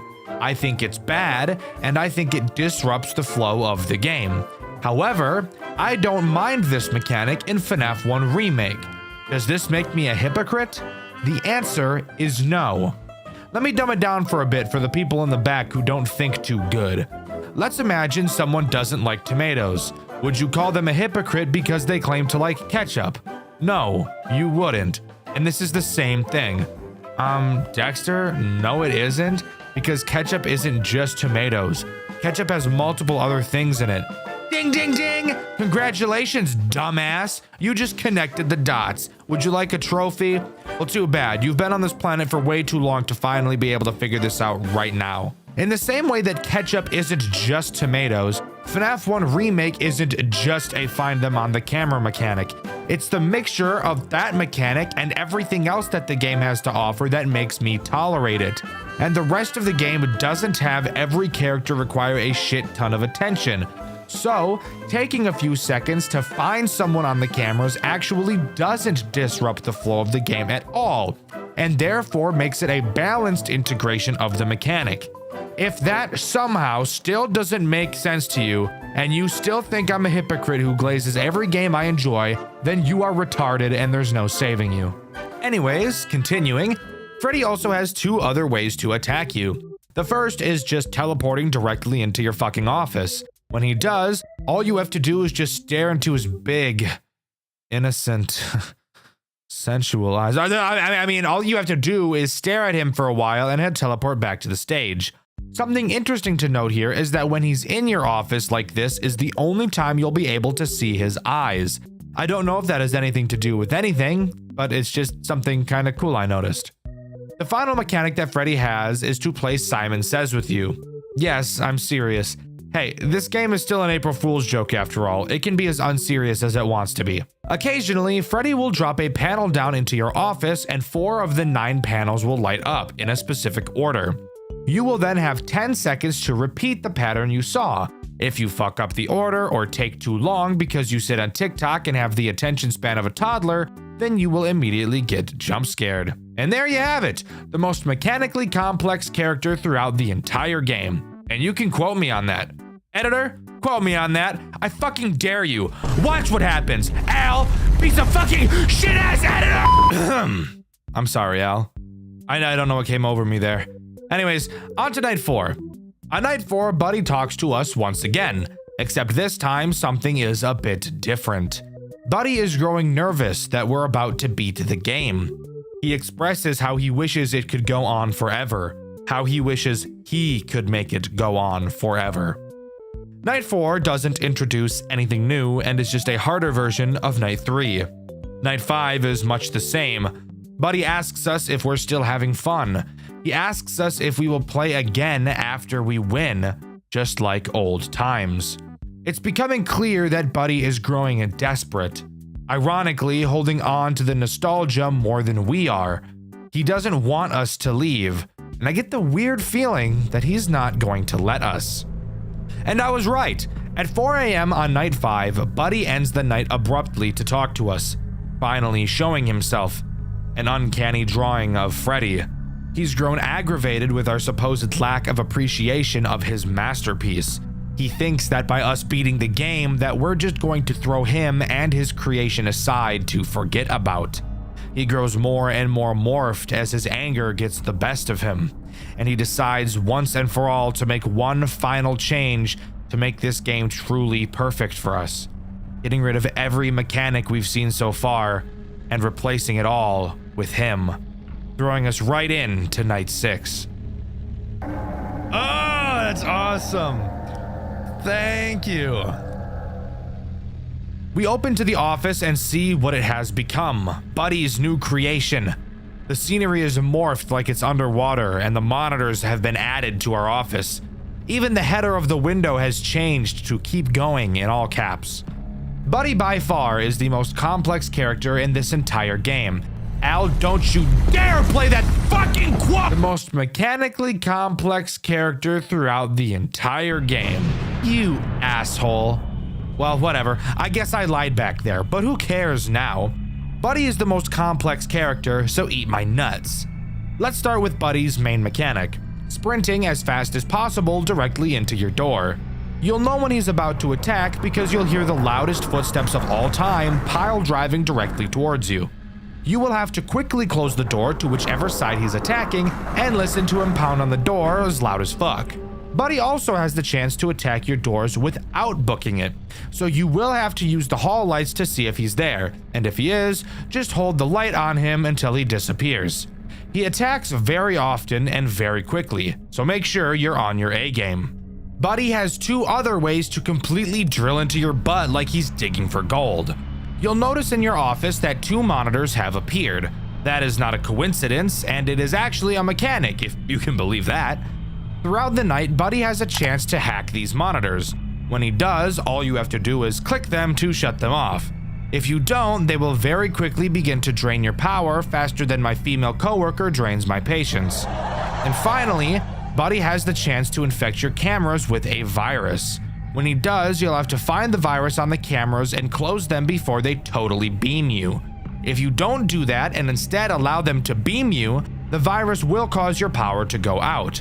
And Buddy will crip walk into your office, rubbing his hands together and licking his lips before diving into your crack to have a quick little nibble. Keep in mind, Buddy is very fast and you will be getting attacked consistently throughout the night. There's not a whole lot of breathing room, so this night really pushes the limits to test your nerve control. If you can manage to survive until 6 a.m., we will get the final monologue from Buddy, where he expresses that he failed to accomplish his only goal: create a fun experience for us, the player. He says he'll cease to exist once the game is closed, saying he's only data and checked boxes, breaking the 4th wall and referencing what I can only assume to be Click Team Fusion code, which is primarily made up of checkboxes. He finalizes his monologue by stating he will forever roam around the darkness of our minds and asks us not to pity him. He apologizes one final time and hopes that we had a good time with his creation. And yes, Buddy, yes I did. And with that, that's all FNAF 1 Remake has to offer. There's not much more besides the custom night and a real-time 6-hour night, which I will not be touching in my entire life, thank you very much. But for a game this good and creative, I think most would be surprised to hear that it was developed in only 2 months. And I think that's fucking crazy. That's such a small amount of time for an indie dev, and I think everyone can agree when I say it turned out great. The game isn't too difficult, the designs are amazing, the atmosphere is uncomfortable and nostalgic, and it does a near perfect job of telling the story of desperation. Buddy's goal was to scare you, to appeal to how FNAF seemed when we were kids, and as we progressed through the nights, he grew desperate that we would beat it and we'd never come back. So he forces a 6th night on us in a desperate attempt to get us to stay. But after completing it, he gives up completely. He has nothing left to give us, and he knows that as soon as that window closes, we're never going to play again. And I think this is truly the most amazing part of this game. Fuck the atmosphere, fuck the designs, fuck the gameplay. This story is honestly, if not one of the best I've ever seen come out of any FNAF game. Or really any game for that matter, ever. And that cannot go overlooked. Remakes of the original Click Team FNAF games, something that is definitely pretty popular within the FNAF community. However, how many of them can you name that are actually memorable? FNAF 1 Remake, FNAF 2 Reimagined, Hopeless Pursuit. Sure, those are all titles that are definitely memorable for one reason or another, but the game we're going to be covering today I feel is very memorable. A game I only discovered recently and I really enjoyed. Today, we'll be talking about Five Nights at Freddy's Legacy, a recreation of the first FNAF game with so many changes, it's hard to tell that's even what it is. So strap in, because we've got a lot to talk about this time around. Join me today as we clap our cheeks into the world of Five Nights at Freddy's Legacy. Legacy does not begin in a very typical FNAF fashion. We begin in this red void of smoke, and a disembodied voice of who knows who speaking to us. They ask if they've reached us, and after confirming, they ask us the question, do you know what happens when the past gets infused with agony? After explaining that the answer is that it changes, they ask us one more question. Why did we drown in the lake? They say that we've disturbed its peace. Not knowing what it is, the voice tells us we've brought consequences. So this tells me that this disembodied voice is most likely Old Man Consequences, from referencing the lake, the literally saying consequences, to of course the red background. That's really the only line I can draw as to who this is. But with that, we're booted to the menu screen and we can really begin. But of course, this game is still not done being extra. Upon starting a new game, we get what feels like a teaser trailer for the game, but it's inside of the game. I have no idea, it's really goofy and unique and I like it. But would you believe me if I told you that even after that, this game is still not done being itself? Let's just say that, because it's not. Afterwards, we get an opening cutscene. Hello, my name is Ethan Caldwell, and tonight we continue our coverage of the developing case surrounding the mysterious disappearance at the recently reopened Freddy Fazbear's Pizza. The public had been captivated by the case. The missing security guard, 25 years old Daniel Grace, had last been seen arriving late for work on Monday night. No official causes had been released by officials, but the bizarre circumstances of Grace's disappearance had fostered speculation. Tragic accident, or was something more sinister involved in the recently reopened Freddy Fazbear's Pizza? Very interesting opening cutscene. Voice acting, not terrible at all. Really setting the scene. I'm enjoying this. What happens next? Oh my god, we're still not done being extra. Okay, that's fine. I can work with this. After watching the cutscene, we begin outside of the building and actually have to walk inside and into the back room to start doing tasks before the night truly begins. As far as I'm aware, there's nothing interesting you can find while walking to this back room. Oh, that fat motherfucker. Jesus. Ugly. So once we get there, we can explain the downloading log task minigame. It's very simple. You have two monitors. One monitor you can use to download the phone call for each night so that you can listen to it later. And you can also read some interesting information. The second monitor is a camera feed that auto-scrolls through the cameras in the building. All you have to do is download the phone call by clicking and holding. And if Bonnie ever comes into the back room with you, just hide under your desk until you hear him leave. Oh my fucking Christ. Oh my god. Hey, Bonnie's on the move again. Why are you looking at me like... He's giving me that dream angle, bro. And don't give me the dream angle, bro. Once you finish fully downloading the phone call, you'll be thrown into the night. But before we can talk about the night, we first have to talk about the lore information you can read. After the disappearance of Charlie, the Fredbear's Family Diner closes its doors for good. Finally, I'm tired of working in this place. The animatronics smell like rotten eggs. I hope they never open again. So it seems in this universe, we have some name swaps. That's always fun. Who is Charlie? I have no idea. However, it's pretty clear he's dead as fuck. Not very Riz, but okay, you do you, I guess, boo. They say the animatronics smell like eggs. Weird diss, I suppose, but there are probably dead kids in there, so I guess that checks out too. Anyways, onto the actual night section. How does that sound? Night 1 gives us literally the longest phone call on the face of the planet. Seriously, it lasts until 4:30 a.m. Please God kill me. Anyways, fuck what the phone guy has to say. I'm gonna do it for him. My voice is way better, and I know you guys have some odd things to say about my voice. Yes, I read every single comment I get, by the way, guys. Some of you are fucking freaks. Behave. Let's start by talking about your office because it is a little different from FNAF 1. You do still have 2 doors, so that's nothing new. On the left side, you'll be able to flash the light down the hallway and hold the door closed. Simple sugar. This is what I do to my Willy in bed. I just fucking rock it back and forth. I'm gonna shut up. The right side, however, is where things start to get a bit different. You'll notice there's no door. Well, uh-oh. Where the fuck did it go, huh? Well, joke's on you, there was never a door there in the first place. Why the hell would this company install a door on one side and not the other? I have no fucking idea. Someone clearly did the budget very poorly and they should be ashamed of themselves because this is just embarrassing. To compensate for no door, you can flash your flashlight down the hall and see a grand total of fucking nothing at all because your flashlight is actually ass. But who cares, right? Let's just hope we never have to use it. In front of us is a monitor that surprisingly is not our camera. On it, we have 3 options: reboot, alarm, and vent.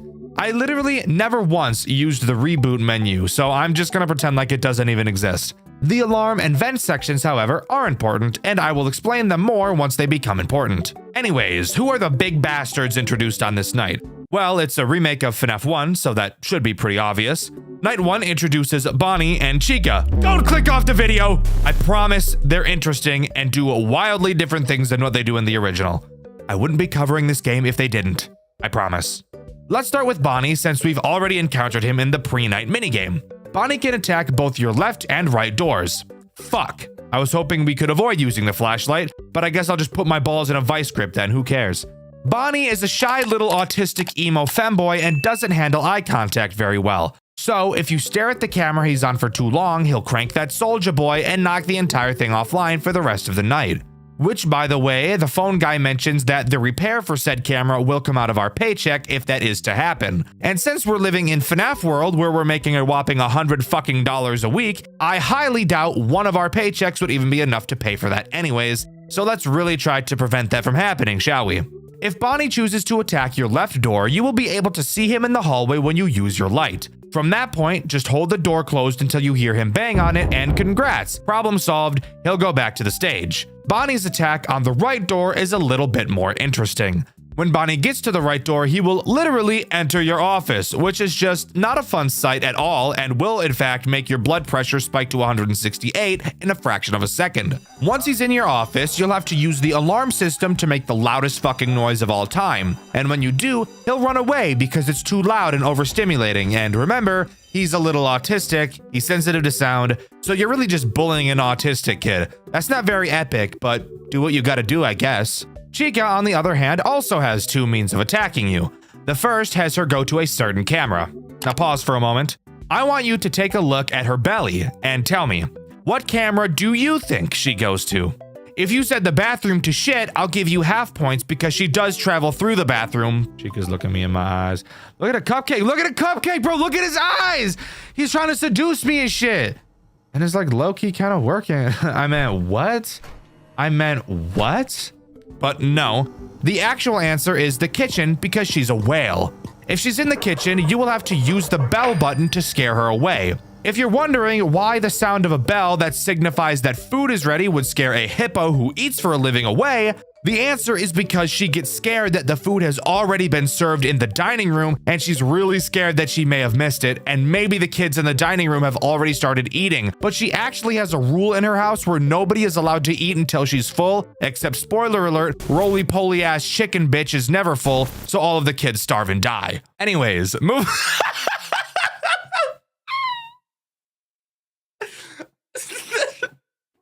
The stupidest thing I've ever written. Anyways, moving on to her second attack where she goes into your vents. Now pause. There's a very easy fat joke I could make here about her not being able to fit in the vent. However, I would never make a fat joke, and this game indirectly makes one for me. Let me explain. Throughout my playthrough, which you can see over on my second channel, Dxtr Black, Chica attacked me through the vent no more than 3 times ever. For some reason, she just doesn't really ever do it, which would lead me to believe that my headcanon that she's such a fat bitch. Which would lead me to believe that my headcanon that she's such a fat bitch that she's too scared to try and move through the vents would be correct. If you want to hear my alternative headcanon as to why she doesn't attack through the vents, even though she's programmed to, it's that she'd much rather go to the kitchen where the food might be. Pig ass fucking robot bitch. Anyways, if she does go through the vent, she'll make a sound cue, and all you have to do is use your monitor to seal the vent until you hear her leave. But hey, not so bad. Pretty easy to understand overall. With that, we complete night 1 and can move on to night 2. But of course, before we can start night 2, we have a pre-night phone call to download. Fuck actually talking about the minigame part, it's literally identical to night 1, and the remainder of the nights are as well. But we can of course talk about the lore we can read during it. Finally got the job here at this new Freddy's location. I can't wait to start tinkering around with those animatronic models. They're supposed to have this new advanced free roam mode? Crazy technology. This message seems to be coming from a possible new hire technician designed to work on programming the characters. In the night 1 phone call, the phone guy mentions that the characters were specifically programmed to walk around at night to stretch their legs. So maybe this guy is the guy that chose to make that decision, even though there's literally no need for it whatsoever. This guy just seems like the type to get way too excited over his interests. He probably has a pony jar, I'm just saying. Night 2 begins with the phone guy talking literally as long as he fucking can.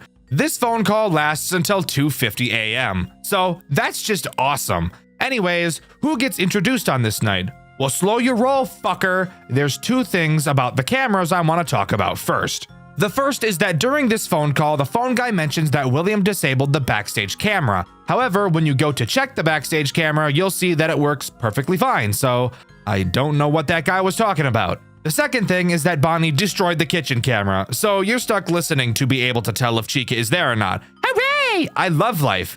That's a lie. I don't. Anyways, back to who gets introduced on this night. Well, guess what? It's nobody.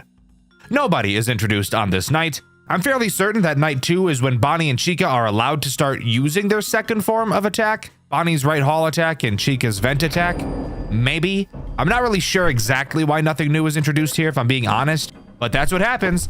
Anyways, let's move on to night 3. Maybe something new will be added there. Night 3, phone guy only talks until 1:53 a.m. So hey, I guess that's progress. Night 3 does actually introduce something new, but before we talk about who it is, I want to mention something the phone guy brings up.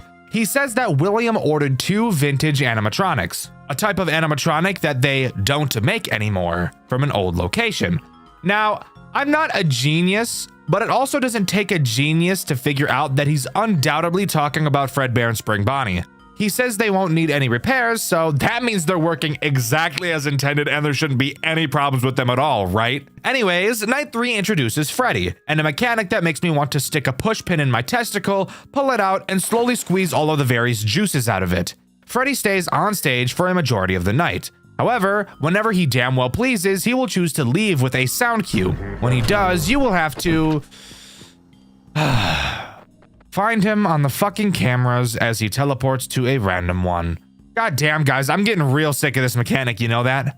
Anyways, luckily, Freddy can't go to literally any camera. He can only teleport to the backstage camera, the arcade camera, the dining hall camera, the restroom camera, or the entrance camera. Basically all the fucking cameras. Once you find which camera Freddy went to, all you have to do is use a camera flash to send him back to the main stage. I know I haven't talked about the camera flash yet, but this is really the only occasion you ever use it. So I thought, why bring it up earlier? Anyways, let's move on. You don't need to hear me explain my thought process for pacing while I script. Let's continue.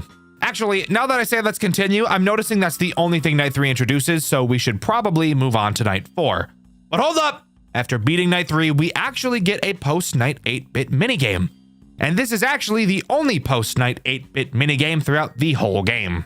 In this minigame, we play as William inside the restaurant. Upon trying to leave the room, we're told to get what we need. After what took me probably 5 fucking minutes of trial and error, I finally found out that you need to interact with this very obvious looking present on this table. You might be wondering how it took me 5 minutes to figure that out, and that's because I tried it right away, but nothing happened. The hitboxes in this minigame are some of the most retarded, inconsistent shit I've ever seen. If I had to pick a least favorite moment from this entire game, it would undoubtedly be playing this minigame. Anyways, after opening the gift box, we get a knife and can exit the back room.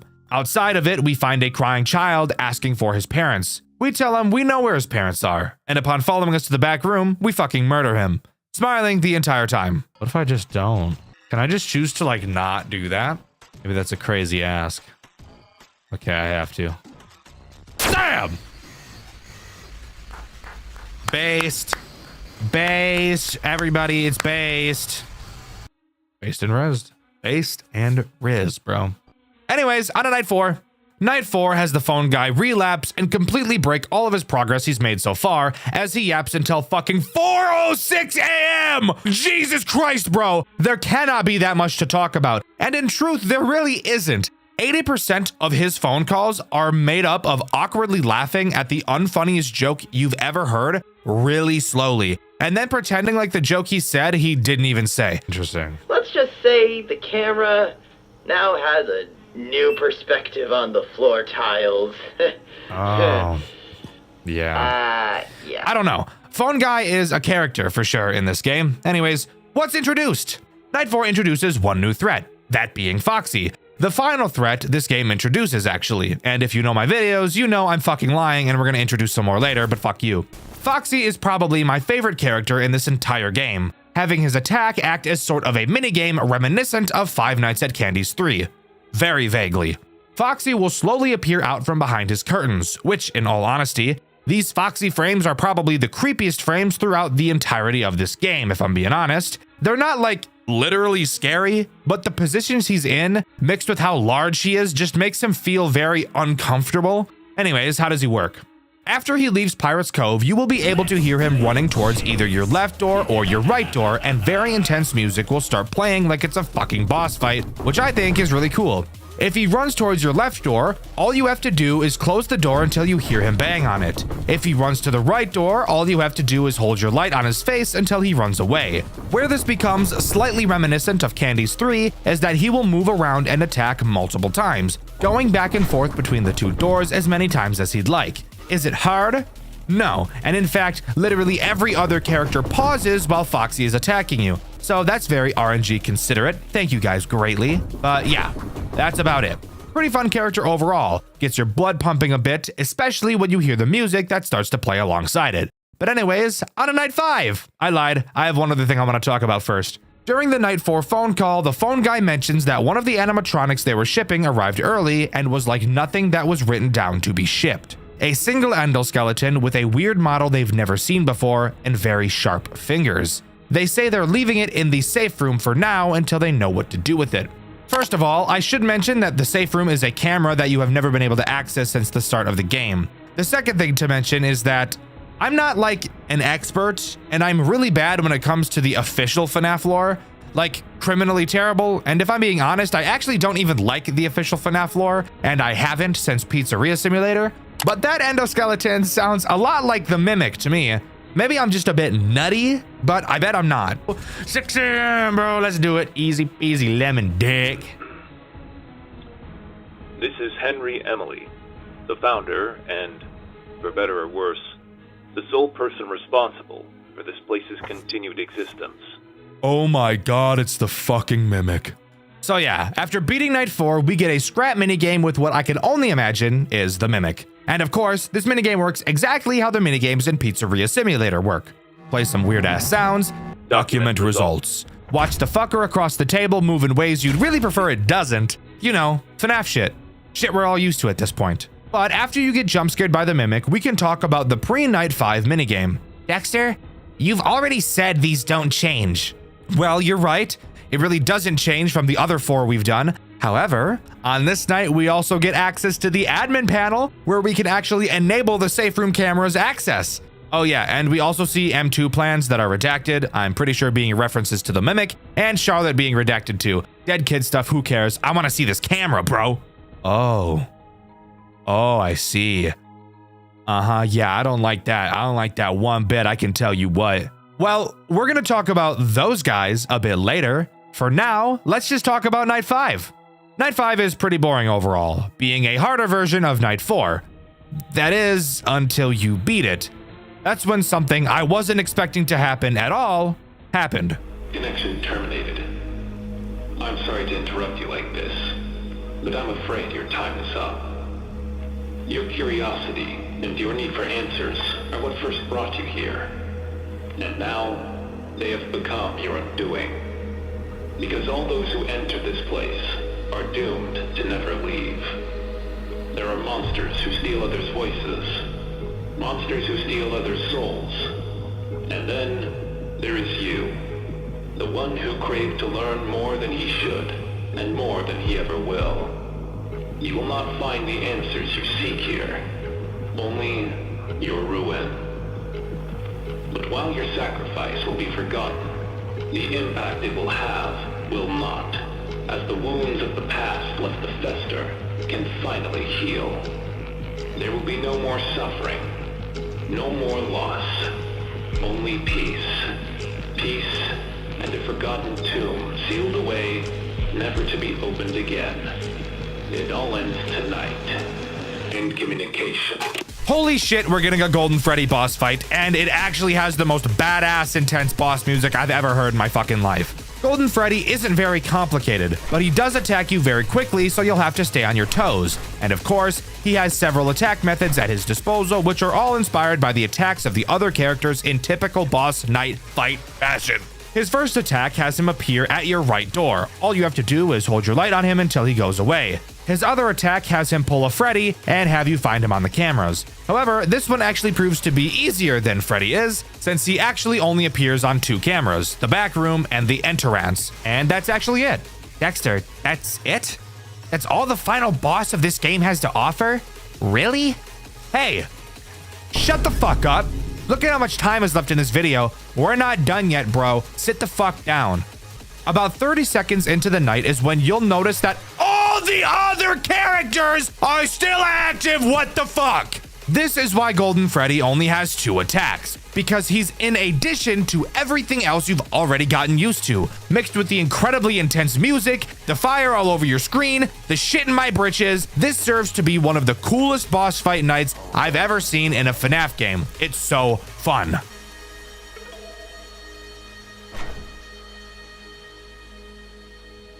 Good morning. I am Ethan Caldwell. We're coming to you with breaking news. A catastrophic fire has reduced a newly reopened Freddy Fazbear's Pizza to ashes in what officials are calling a nightmare scenario. Flames tore through the building just after 7 a.m., with witnesses reporting smoke so thick it blotted out the morning sun. Firefighters arrived, but the inferno had already consumed the entire structure. Authorities confirm all employees escaped unharmed, and thankfully, no customers were inside at the time. However, in a grim twist, investigators have revealed 2 disturbing details. First, the restaurant's infamous animatronic characters, along the centerpiece of the franchise, were completely destroyed in the blaze. And second, even more unsettling, there was an intruder inside when the fire broke out. Security footage recovered from an external camera shows an unidentified individual entering the building in the middle of the night. Their motives remain unknown. What is certain, however, is that they never made it out. Police have not yet released a description, but sources close to the investigation say the manner of death was, unquote, horrific. This tragedy only deepens the dark legacy of Freddy Fazbear's Pizza. After years of controversy, bizarre incidents, and persistent rumors of hauntings, many are asking, was this arson, an accident, or something far more unnatural and sinister? We'll continue to follow the story shortly for Channel 7 News. Stay tuned. To our beloved Fazbear family. At Fazbear Entertainment, our top priority has always been delivering safe, wholesome, and unforgettable experiences for families across our establishment. In light of the recent isolated events at one of our locations, we want to take this opportunity to reassure our loyal fans that every possible measure is being taken to ensure such thing will not happen again. While the exact circumstances surrounding the incident remain under internal review, preliminary findings suggest it was caused by absolutely nothing related to prior complaints or unresolved maintenance issues. Our team is working closely with third-party investigators to determine the best path forward. We'd also like to clarify that reports of unusual activity prior to the event, including alleged animatronic malfunctions, unexplained power surges, are entirely unfounded and likely the result of overactive imaginations. Rest assured, all our animatronic performers are completely harmless and incapable of independent movement outside of their pre-programmed routines. Any footage suggesting otherwise is clearly doctored or taken out of context. As we look toward the future, Fazbear Entertainment is excited to announce a temporary pause on operations at the affected location while we conduct routine modernization efforts. We remain fully committed to reopening when the time is right. Thank you for your unwavering trust. Warm regards, Fazbear Entertainment Public Relations Team. Creating smiles, no matter what. Afterwards, we get yet another chat with Old Man Consequences. We obviously died in that fire on night 5, but the old man asks us what we would do if we could go to a timeline where the fire didn't occur. A timeline where William failed. The old man wants to show us what would happen, and show us he does. As next we're set to take on the Golden Ones. But before we do, we get a black gift box. Inside, a note which reads, "Every ripple is a year you can't take back." Night 6 has us take on Fredbear and Spring Bonnie, with all of the other characters disassembled in the back room. This night is easily the most challenging night throughout the entire game. Let's talk about why. Let's start by talking about Spring Bonnie, who has 2 forms of attack. The first has him attack your left door exactly like Bonnie. Same rules apply here, just close the door. However, it's a much better option to just not even let him get to your door in the first place. The way you do so is very easy. Whenever you flash Spring Bonnie on your cameras, he will go back to the stage. So you're obviously going to want to do that a lot. What about his second attack? Well, that would have him use the vents, which, by the way, unlike fat ass, fuck ass, dumb ass, bitch ass, dunce ass, stupid ass, dumb ass Chica, he will actually do very frequently, and he is incredibly fast in them. The moment you hear his vent sound cue, you need to drop whatever you're doing and focus on that goddamn vent, because he will rail you in your ass if you don't. But what about Fredbear? Honestly, he's easier than Spring Bonnie in every way, but he does cause 2 major annoyances in combination with Spring Bonnie. Fredbear tries to attack your right door, just like Bonnie. When he enters, play the alarm and he'll leave. However, when the alarm is playing, Spring Bonnie actually moves at a faster rate, which is just fucking awful. Also, it's probably a good idea to mention that Fredbear also attacks fast as shit. And actually, both of their aggression increases throughout the night. So near the end, you'll probably have Fredbear in your office all the fucking time. Hooray. But what about the other super annoying thing that Fredbear does? Well, Fredbear doesn't like being flashed and will disable any camera that you do flash with him on it, requiring you to reboot, which takes forever. The problem? Well, it's common for Spring Bonnie and Fredbear to appear on the same camera at the same time. And with how quickly Spring Bonnie moves, it's likely that the muscle memory to flash immediately will be built quickly. So if you're anything like me, you were accidentally flashing Fredbear a lot. And if you're really retarded like me, you'd forget that the camera's being disabled does not mean the night is over, and every single time you accidentally flashed Fredbear, instead of just rebooting, you instead chose to restart the night every single time. I'm not the brightest person, guys, okay? I try my best over here. These streets are hard. Even though these 2 characters together don't have many ways of killing you, this night is still incredibly stressful, mainly with just how fast these 2 get in the final hour. However, something about this night, and this entire game in fact, is that I honestly never once felt like RNG was a factor at all. And that's rare. I play FNAF games for a living, so I see a lot of them. And never once have I played a game that really felt like there was no RNG at all. And I honestly think that's one of the coolest things, ever. But if you can keep your composure long enough, you'll complete the night and get to watch this super awesome tape. Welcome to Freddy Fazbear's Pizza, a magical place for kids and grown-ups alike where fantasy and fun come to life. Our establishment is a place where fun and safety go hand in hand. Part of what makes our family-friendly experience so special are the animatronics that entertain our guests. To ensure they continue to operate smoothly and safely, proper cleaning and maintenance is essential. And that's where you come in, our dear employee. Without you, none of this would be ever possible. In this tape, we will guide you through the process of cleaning our beloved animatronics. It is important to follow these steps carefully and thoroughly to keep our characters in tip-top shape and ensure everyone's safety. How to clean the joints and the mechanisms. First of all, you will need a soft brush, a mild cleaning solution, and a dry towel. Avoid using any harsh chemicals as they can damage the animatronic suit. You Using said stuffed brush, carefully clean the joints and mechanical parts while avoiding any visible human remains. Human remains, human remains, human remains.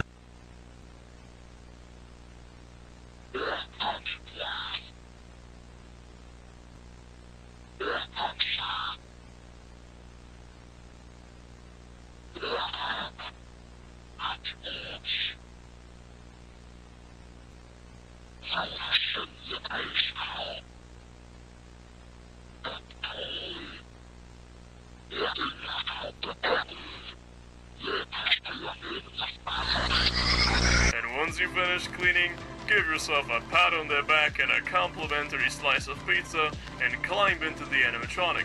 This really makes sure that it's ready to entertain our guests again. And thank you so much for being a part of Fazbear Entertainment. Fazbear Entertainment is not responsible for any injury, loss of a child, or loss of a head that may occur on our premises. By entering our establishment, you agree that Fazbear Entertainment is not liable for any damages, accidents, or unfortunate incidents that may arise. While I do find it incredibly unfortunate that I had to look at Fat Shit Toy Freddy for a majority of this tape, we do see some pretty rizzy stuff, like a redacted dead child probably, and of course the Golden Freddy scene, where he mentions there's a girl inside of him, most likely referring to the fact that there are two souls caught inside of the Golden Freddy suit. Something about this game that I really like is that there's so much additional, non-repetitive things added to it. The random 8-bit minigame, this tape, the salvage minigame, none of it was needed, but I think it's such a nice touch that it was chosen to be added anyways. After the tape, we get one final chat with Old Man Consequences. He asks if we wish to go back, if we're finally satisfied. He mentions how boring the present is and asks if we enjoyed the legacy. Nice name drop, by the way. There's also like so much other bullshit he says in this final cutscene. I'm gonna be real, guys. I just cannot be fucked to try and understand it. There's so much random symbolic shit about like the lake being a mirror and being pulled out when you're choking from drowning in the lake, but the lake is a mirror, so what the fuck? I hate metaphors, and I don't want the headache. I'm sure whatever this means is super deep and cool, but I'm not about to spend the next 5 hours writing a fucking MLA format essay trying to decipher it. Not my forte, thank you. But with that, that's all Five Nights at Freddy's Legacy has to offer. Overall, I think this game is probably my favorite reimagining of the original FNAF game that I've ever played. Each character feels super unique, and even the typical boring characters have multiple ways to attack you, which keeps them interesting the whole time. There's so much extra things added throughout the game to keep the loop exciting. The game looks amazing, the story is intriguing and mysterious, which I know a lot of people really like, and I would definitely recommend you go and give it a try. The Five Nights at Freddy's formula. Arguably what defines a FNAF game in the genre of a FNAF game. You're stuck in a small space, you can't move, and several threats are trying to eliminate you as you use a small amount of tools to defend yourself for an arbitrary amount of time. This, in a nutshell, is Five Nights at Freddy's as a genre. However, there are some Five Nights at Freddy's fan games that don't follow this formula, and if it wasn't for the use of the characters from the original game, you would have no idea that they were even FNAF games to begin with. And maybe you can think of a few games like this. The game I'll be covering today is another one of those games. A game so unique, so good, that if it didn't use official FNAF characters, it could easily be its own fantastic survival horror experience. So sit back, strap in, and join me today as we cover Fredbear and Friends Reboot. You can honestly think about Fredbear and Friends Reboot as more of an Outlast, Resident Evil, or Poppy Playtime style game, purely in terms of how it plays. It's a story-based, free-roam survival horror game, except it uses characters and settings from the Five Nights at Freddy's universe, and it's honestly super cool.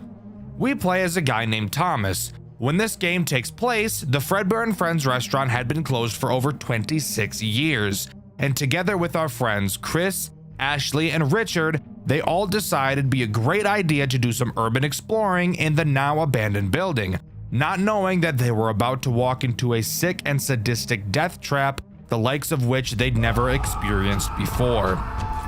We drive to the restaurant where all of our friends are waiting and head inside to find them. We all talk about what the plan is, and it seems like they don't even fucking have one. So like, why are we even here? No matter? We decide to all split up like Scooby and the gang to explore faster, something I would never agree to do because this building is so dark I can barely see 10 feet in front of me. So, to solve the darkness problem, Richard finds the power room as we enter the office of the building. Successfully turning the power on, I ask the question, is it even possible for a building 26 years abandoned to even be able to have power? That's a genuine question, by the way. I mean, I guess it makes sense, but like, who's paying that bill? The city? I have no idea. After having our fun in the office, we meet back up with our bald friend Chris. I know being bald isn't a crucial plot point, but a plot point I found relevant to point out. Like, imagine being bald. Couldn't be me. I have luscious locks. Bald bitch, loser bitch, boy, loser bitch. Chris tells us he wants to continue exploring to find out more about this place, which I call bullshit on because this bald loser is sitting down and is actually not exploring a damn thing. Heading back to the office, we find 2 documents for Chris since he's too lazy to go look for himself. One of the documents mentions the animatronics acting up, and the other talks about an armed man in a purple suit. I wonder who that could possibly be. We go back to where Chris was, only to find him missing. After exploring around, we realize we can't find Richard or Ashley either. We hear a voice in the distance yelling to get away, and later hear what sounds like Richard getting attacked. What the fuck? We decide to say fuck our friends and run to the exit, only to find that the door is somehow locked.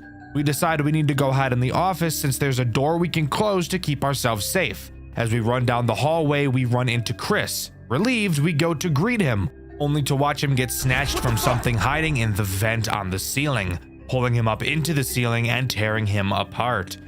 Yeah, not this way though, not fucking that way, no we ain't. We obviously turn around and go to the other entrance of the office since I'm not about to get ganked like Chris just did. As we go to the other hallway, we can hear loud metallic footsteps following behind us. We quickly hide under the desk and hope that whatever is following us is retarded. We watch as a crooked spring Bonnie limps through the office, unaware of our location. We come back up only to hear a ring of the phone on the desk. We answer the phone to be greeted by some douchebag using voice mod like those guys that go on Valorant to flirt with any female over the age of 10. If you want to survive, listen very closely. He tells us how to survive each of the 8 animatronics. The fucking 8 goddamn cock-sucking animatronics. My god, that is a lot. I'm not going to explain every single animatronic at the same time right now because that would be boring as fuck. And trust me, this phone call was also boring as fuck. The big thing that we're told is that Fredbear is scary, and he's the reason why one of the doors to the office is broken. So fantastic, we have a door that doesn't work. What exactly are we supposed to do? I have no idea. I have no direction whatsoever aside from let's go see if I can break the exit door down. But before we can try anything, we're forced to listen to a cutscene while there are 8 hungry robots whose mouths begin to water whenever they smell my gooch. During this cutscene, we're put into the perspective of a mechanic named Simon. We're told that we have to go into the Fredbear's building to fix some of the robots because the customers reported them to be acting aggressive. So we can gauge that this cutscene obviously takes place before the shutdown.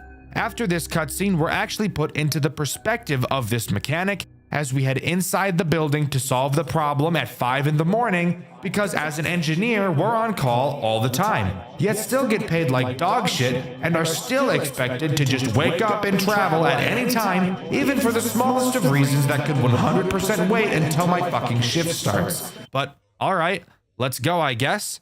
As we enter the building, we notice the animatronics are on for some reason, and they shouldn't be at night. We figure somebody just forgot to shut them off, so we go to the employees' room to flip the switch to power them off to take a look at them. After grabbing the key from the office and heading inside, we find that the power lever for the robots is actually already off, yet for some reason, the characters are still on. We decide to just manually shut them off to work on them instead. So we walk to the stage, reach up to turn off Spring Freddy, only to get that Soulja Boy cranked on us and get knocked the fuck out by a guy who I can only assume to be the guy we heard on the phone. We come back to playing as Thomas again, and are tasked with obviously finding a way to get the exit door unlocked. We find a key to the bathroom on the office shelf and head down the hall to go inside. Inside of the bathroom, we find a hammer that we hope we can use to break the lock on the exit door. However, as we exit the bathroom, we see the non-attractive, fat-ass version of Chica heading in our direction, so we quickly jump inside of one of the stalls to hide. We hold our breath as Chica passes by and quickly run out to the exit door. We break the handle to the door and open it. Seeing the final exit door, we don't get far before Foxy jumps out at us for some fucking reason. This door was locked? Why the hell was Foxy on the other side of it? Oh well, what the fuck ever. It's a little bit more important right now that we run away from the murder robot behind us. We run back to the employee room and hide behind a shelf. Foxy walks inside, but before he can find us, he hears a noise coming from the door inside of the room. Opening it, he finds who I can only assume to be Richard and jumps him like he's in Detroit. We take this chance to book it back to the exit. As we run, we hear Richard getting torn apart, screaming. We get to the door just in time, and Jesus fucking Christ, the door is gone? What the fuck? Let's ignore the fact that this doesn't make sense, because I don't think I need to explain to you why a door disappearing doesn't make sense. We turn around to see a certain large twitching bear. He just screams in our face and disappears, clearly being a hallucination. We figure there's no better time than the present to find another exit. As we walk into the main party room, so does Spring Bonnie. And now's the time where I can talk about how he works. Spring Bonnie is as basic as it gets when it comes to a survival horror character. He patrols around the building, and if you get too close to him in his line of sight, he'll start chasing you, and he won't stop chasing you until he kills you. And there's also no chance you're going to outrun him. The only way to get him to stop chasing you without dying is to lure him to the side of the office with a door and close it. But you also really have to be careful with how you close this door, because it doesn't work how any normal FNAF door would. It only stays closed for about 2 seconds, so make sure you time this properly. Nope.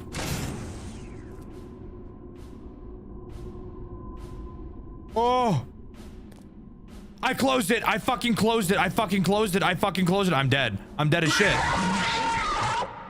If you do, Spring Bonnie should be teleported to a different room in the building. We maneuver our way around Spring Bonnie and eventually make it to the other exit of the building, only to find that the door is missing too. Isn't life just so awesome sometimes? It's at this moment we hear Richard scream, which confuses me because I thought Richard just got killed by Foxy. So if who we heard just now was Richard, then who did Foxy just kill? It couldn't have been Chris because we saw Chris get killed by the fucker in the vents. It also couldn't be Ashley because it was 100% the scream of a man. And it can't be the engineer because he entered the building in that cutscene 26 or more years ago. This is not important at all, so let's actually continue talking about what's happening, shall we? We head back to the office where we heard the scream, only to find nobody there. We figure for some reason we should go back to the employee room. Why? Ask Shitlips Thomas, because I can't figure out a good reason to go back there, but apparently he's the FNAF expert and not me. Before we can continue, we get another engineer cutscene. We're dragged into a back room and we overhear 2 people talking. Well, really only one person talking, because the other guy has his voice changer on so deep thinking it'll make the e-girls wet, so I really can't even hear him. Why didn't you just kill him? Really? Dave, you know exactly what happened before.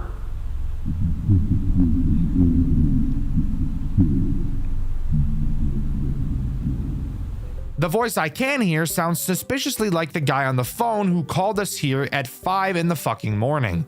He tells voice changer guy that he should just kill us so we don't get away like the other engineer and spread the word about what they're doing.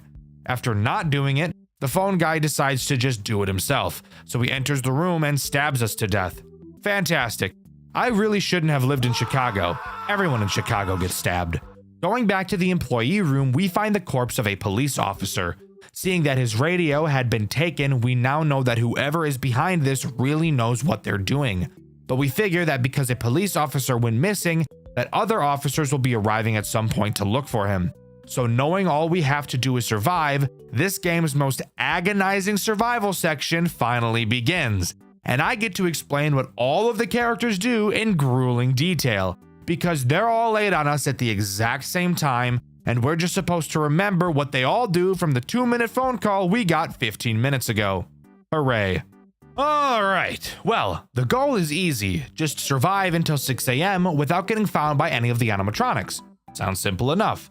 All we have to do is track all of their movements and learn their patterns, and then find a spot in the massive 3D environment where none of the characters ever have a line of sight to, right? Almost, but not really, because one main character. Bonnie. Bonnie is this game's way of preventing you from doing exactly that. On certain time intervals, Bonnie will emerge from the room where the puppet is. Yes, by the way, the puppet is in this game. Don't think too much about it. There are a lot of characters from a lot of different FNAF time periods in this game, so just shut up. Anyways, Bonnie will exit this room and make his way to the employee room to turn the puppet control lever on. Once it's on, the puppet will begin moving on a track across the ceiling that leads to a door which has some chains on it. Why are there chains on this door? Well, it's to hold back and stop the big bastard himself, Fredbear. If the puppet makes it all the way to this door, it will break it down and allow Fredbear to come out. And spoiler alert, Fredbear always knows where you are, and if he gets out, you will 100% die, because as mentioned earlier, he doesn't care about the doors, and he is faster than you are. So, all you have to do to prevent this from happening is go into the employee room and turn off the puppet control lever whenever Bonnie turns it on. This leads to you needing to be moving around pretty consistently throughout this night. Why do that when you could just hide right outside of this room, or maybe even inside of it? Well, that's where Spring Bonnie comes back in. Spring Bonnie, and in fact every character during this section, has a very specific movement pattern that they will walk in. And thank God they do, because memorizing these patterns is the only reason I ever completed this section. Spring Bonnie has the habit of walking into literally every single room in the building, and his line of sight is really large, so you will have to always maneuver around him. Also, if that wasn't awesome enough, with every hour that passes during this section, each animatronic will become more and more agile, which really just means their line of sight increases. Chica is the next character I want to quickly mention, and she is pretty boring as a character. She's just Spring Bonnie, except her path doesn't cover as much ground as his does. Her line of sight also appears to be a lot smaller than his, so that's good news, I suppose. She does go through the main party room a bit during her cycle, and that will become important later when I go over my amazing strategy. Let's cover Freddy next, as he will probably cause you the least amount of issues out of every character in this game. Freddy will randomly spawn in random rooms, typically next to the doorways. All you have to do is not walk directly into him. He won't chase you, but if you get too close, he'll instantly kill you. So really just make sure you're watching where you're going. Mangle isn't that terrible either. Side note, I know its name in the game isn't actually Mangle, but fuck you. It looks just like her, and it crawls through the fucking vents like Mangle, so I'm calling it Mangle. Mangle is also the one that killed Chris in that cutscene earlier too, by the way. Mangle is also incredibly easy to deal with. On the floors and ceilings of certain rooms, there will be large vents. Occasionally, you may notice wires coming out from those vents. That means that Mangle is waiting there, and if you walk by, she'll snatch you up. So once again, just like Freddy, open your eyes and you'll be just fine. Foxy is the only real problem during this night, as he's a random character with no pathing, and is also super easy to forget about. Foxy has the chance to be hiding behind any doorway at any time.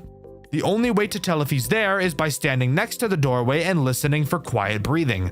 For some reason, you can't just move to one side of the door and check if he's standing there, since you literally can't see him even if he is there, which is something I died to in my playthrough, and you can see that over on my second channel, Dxtr Black. That's really all of the problems to worry about during this night, but Bonnie is obviously the most dangerous. So, how should you go about pulling this off? Well, when this game first came out, there was a super awesome glitch you could use to cheese this entire section. If you remember where we hid from Foxy during a cutscene, you used to be able to hide in the exact same spot, and both Bonnie and Spring Bonnie, aka the only characters that enter the employee room, wouldn't be able to see you hiding there. And since it's in the employee room, it was right next to the puppet control switch, so you could beat the entire section just by standing in one spot. Unfortunately for me, I didn't get the luxury of being able to do that as in the newer version of this game, during this section only, an invisible wall is placed there to block your path. So I had to play the legitimate way. This is when I started to develop my strategy. I'm gonna be so real with you, it took me about 45 minutes to complete this section. I am complete ass at these types of games, which is why I never play them. I personally really dislike the mechanic of every enemy is patrolling randomly and will chase you when seen, but you also have a bunch of bullshit to do at the same time. I know it's a common mechanic, but it's just never something I was able to get into, mainly because I don't take being chased very well at all, so it just kind of gives me a lot of anxiety. Here's how this section can be beaten 100% of the time for anyone who struggles with things like this, like I do. I came up with this myself. I'm super proud of myself. I did no walkthrough because I'm the best. The first step is to run out of the employee room as fast as you can and get to the far corner of the main party room to the left of the main stage. You have to be fast because Spring Bonnie will enter this room quickly after. While in this corner, both Spring Bonnie and Bonnie will never be able to see you, which is huge since this location also gives you an easy view of both of them since they enter through the door on your left. Once in this corner, Spring Bonnie will soon pass by. After a while, Bonnie will enter the room. Bonnie is slow as shit, so this will take a while. But once you see him, you can start following him. Bonnie doesn't care so much about killing you as he does flipping the puppet switch, so you can actually get pretty close behind him. Creep, creep, creep, creep. That's the sound I make. Creep, creep, creep. You gotta match your steps with his, bro.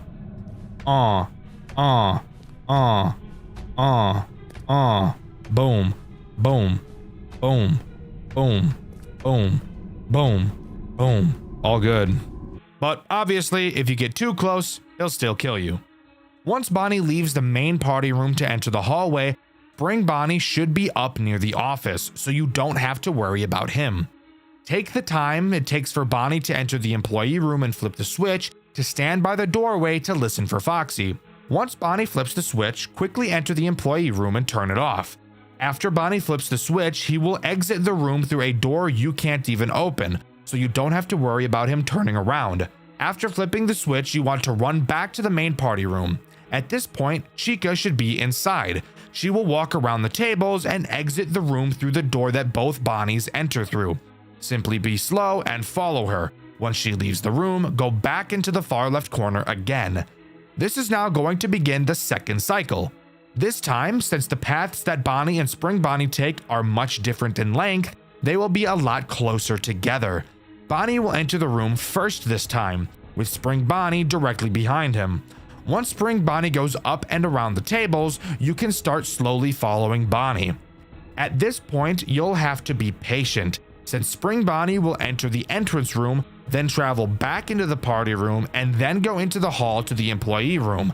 Then we'll travel to the office. So you will hear Bonnie flip the switch, and you will have to wait probably 30 to 45 seconds before you can switch it back, because if you're too fast, Spring Bonnie will see you. If you sneak past him while he's in the entrance room, it appears that Foxy will always be behind the door to the hallway and you will die. So it's your best bet to just wait for Spring Bonnie to finish this cycle and start walking to the office. I recommend waiting directly in front of the stage during this section since he won't be able to see you. Once he goes down the hall, quickly run into the employee room and flip the switch. Then quickly run back into the party room and go right into the exit doorway. Chica will be entering the party room at this point, and if you're any closer to the stage, she will see you. Once she walks around the tables, once again, you can follow her out and go back to the hiding spot in the far left corner. Now, the third cycle gets a little bit scary, so be ready. Bonnie will soon enter the room again, with Spring Bonnie fairly close behind. However, there is enough room between Bonnie and Spring Bonnie for you to be able to get in between them. Closely follow behind Bonnie and Spring Bonnie will enter the party room. Continue to follow Bonnie into the employee room and shut the switch off immediately after Bonnie turns it on. Immediately run back to the entrance of the party room. At this point, Spring Bonnie should be walking into the exit room. You can take this small window of time to run to the front of the stage. Spring Bonnie will enter the hallway, and once he does, you're safe to go back to the exit doorway. Since Spring Bonnie is near the office, you don't need to go back to the corner. In fact, You actually shouldn't, because Chica will follow behind Bonnie. Bonnie will once again pass you, and you can once again follow him into the employee room and shut the switch. After flipping this switch this final time, you're home free. Simply sit in the employee room and this nightmare of a section will come to an end. And the best part is, since the movement of almost all of the characters is scripted, you'll be able to use this method to beat this section of the game every single time without fail. I hope you enjoyed this overtly long explanation section. It's easily what took me the longest to do while playing this game, so I figured I should devote a long time in the script talking about it. Let me know what you think. After beating this section, we get a cutscene where we're running down the hallway, being chased by Spring Bonnie. We get into the office and close the door on him, which literally cuts the fucker in half. I love this. This is peak. Absolute cinema. As we turn around, Foxy charges at us, but luckily, the animatronic power gets shut off and Foxy shuts down right in front of us. Walking down the broken doors hallway, we see a deactivated Freddy, and Chica tries to kill us, only to get powered off at the same time, which actually scared me in my playthrough, which you can find on my second channel, Dxtr Black. We continue to explore the now eerily quiet building. Going back to the exit, we fall to our knees, only for a door to appear in front of us, locked by a code. A voice comes over the intercoms that sounds weirdly like the guy that killed the engineer in a previous cutscene. He tells us that he's impressed by our work and that the animatronics we faced thus far will be deactivated for the remainder of our stay, aside from 2, who he calls his favorites. It's now up to us to figure out the code. We find a piece of paper on the wall that says "Find me." Not totally sure what the hell that means. We wander around into the puppet room where we find writing on the wall saying "It's me." Next to this message, we find another piece of paper saying, "My back is to the corner." After reading this note, the 2 threats of this section activate: Fredbear and Mangle. Again, Mangle acts a bit differently, so let's talk about her first. This time, she's no longer in the vents. She's walking around the building. If she sees you, she'll roar like a dinosaur. And if you don't get out of her line of sight in 4 seconds, she'll start chasing you. And she won't stop until she catches you. So just like, run, I guess, bozo. Fredbear, on the other hand, should be scary, but because of an item we got at the beginning of this segment, he really isn't. At the start of this section, we're given a taser.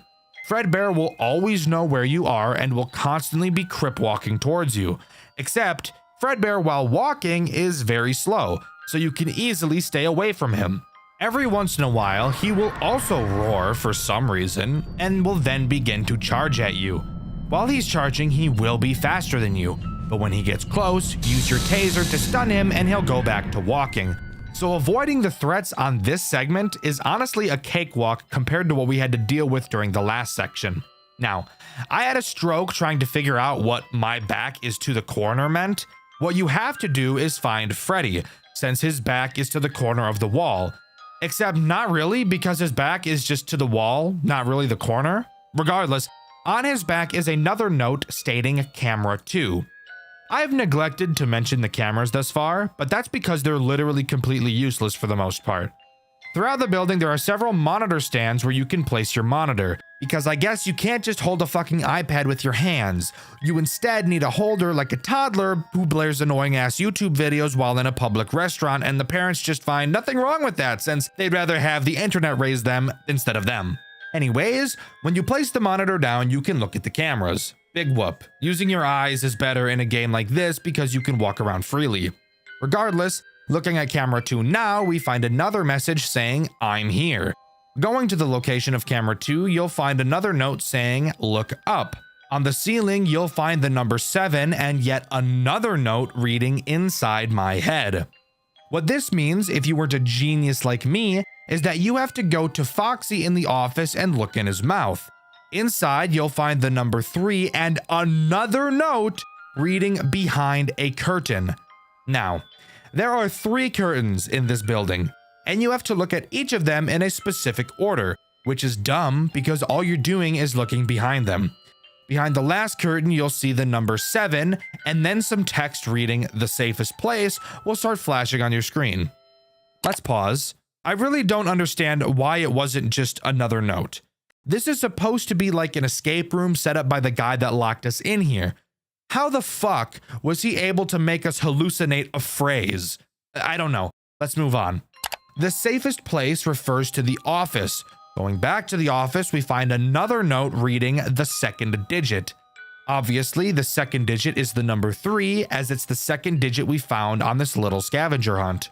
Finally, going back to the exit door, we can type in the code 6373. Fun fact, by the way, you can actually just type in this code at the start of this section if you don't want to go through all the bullshit I just explained, because there's no check here to see if you have or not. But after punching in the code, the door disappears. Opening another door that it was covering leads to another room with no fucking door. Falling to our knees again, all of a sudden the door reappears for some reason, and a bunch of police officers barge in past us, and we're taken out of the building to safety. After being rescued, we're shown a cutscene where Thomas is either being interviewed by police or is in a therapy session. I can't quite tell which one is correct. He freaks out about his friends being killed and then realizes he never heard anything from Ashley. No screams, no body found, nothing. This makes him tweak like when I'm in line at the grocery store and some 40-year-old mom pulls out her own grocery bags to save the environment. You want to know what I do when I see someone using their own bags in the grocery store? When it's my turn in line, I tell the bagger, hey, all my shit, double bag it. Anyways, after this cutscene, we're thrown into the credits. But that's not where this game comes to an end. We actually get a post-credit scene like it's a Marvel movie, where Thomas is in his room. He wakes up in the middle of the night and looks out his window, only to see the silhouette of an animatronic we never saw in the pizzeria staring back at him. And finally, Fredbear and Friends Reboot comes to a close. Overall, I think this game was a super enjoyable experience. Did I get overtly frustrated and almost give up while playing the survival section? Yes, but I beat it, and I'm glad I did. The story to this game is simple and nice. There's no retarded digging that we have to do to learn the simplest things like a fucking name of a character, Scott, asshole. We're instead just given a story the way it should be given. A few mysteries here and there, but nothing so overtly frustrating that it makes it not fun to figure out. The game looks gorgeous, it plays well when you understand what you're doing, and overall I would highly recommend you give it a go. Obviously, from the teaser we saw at the end of the game, a second game was clearly in the works.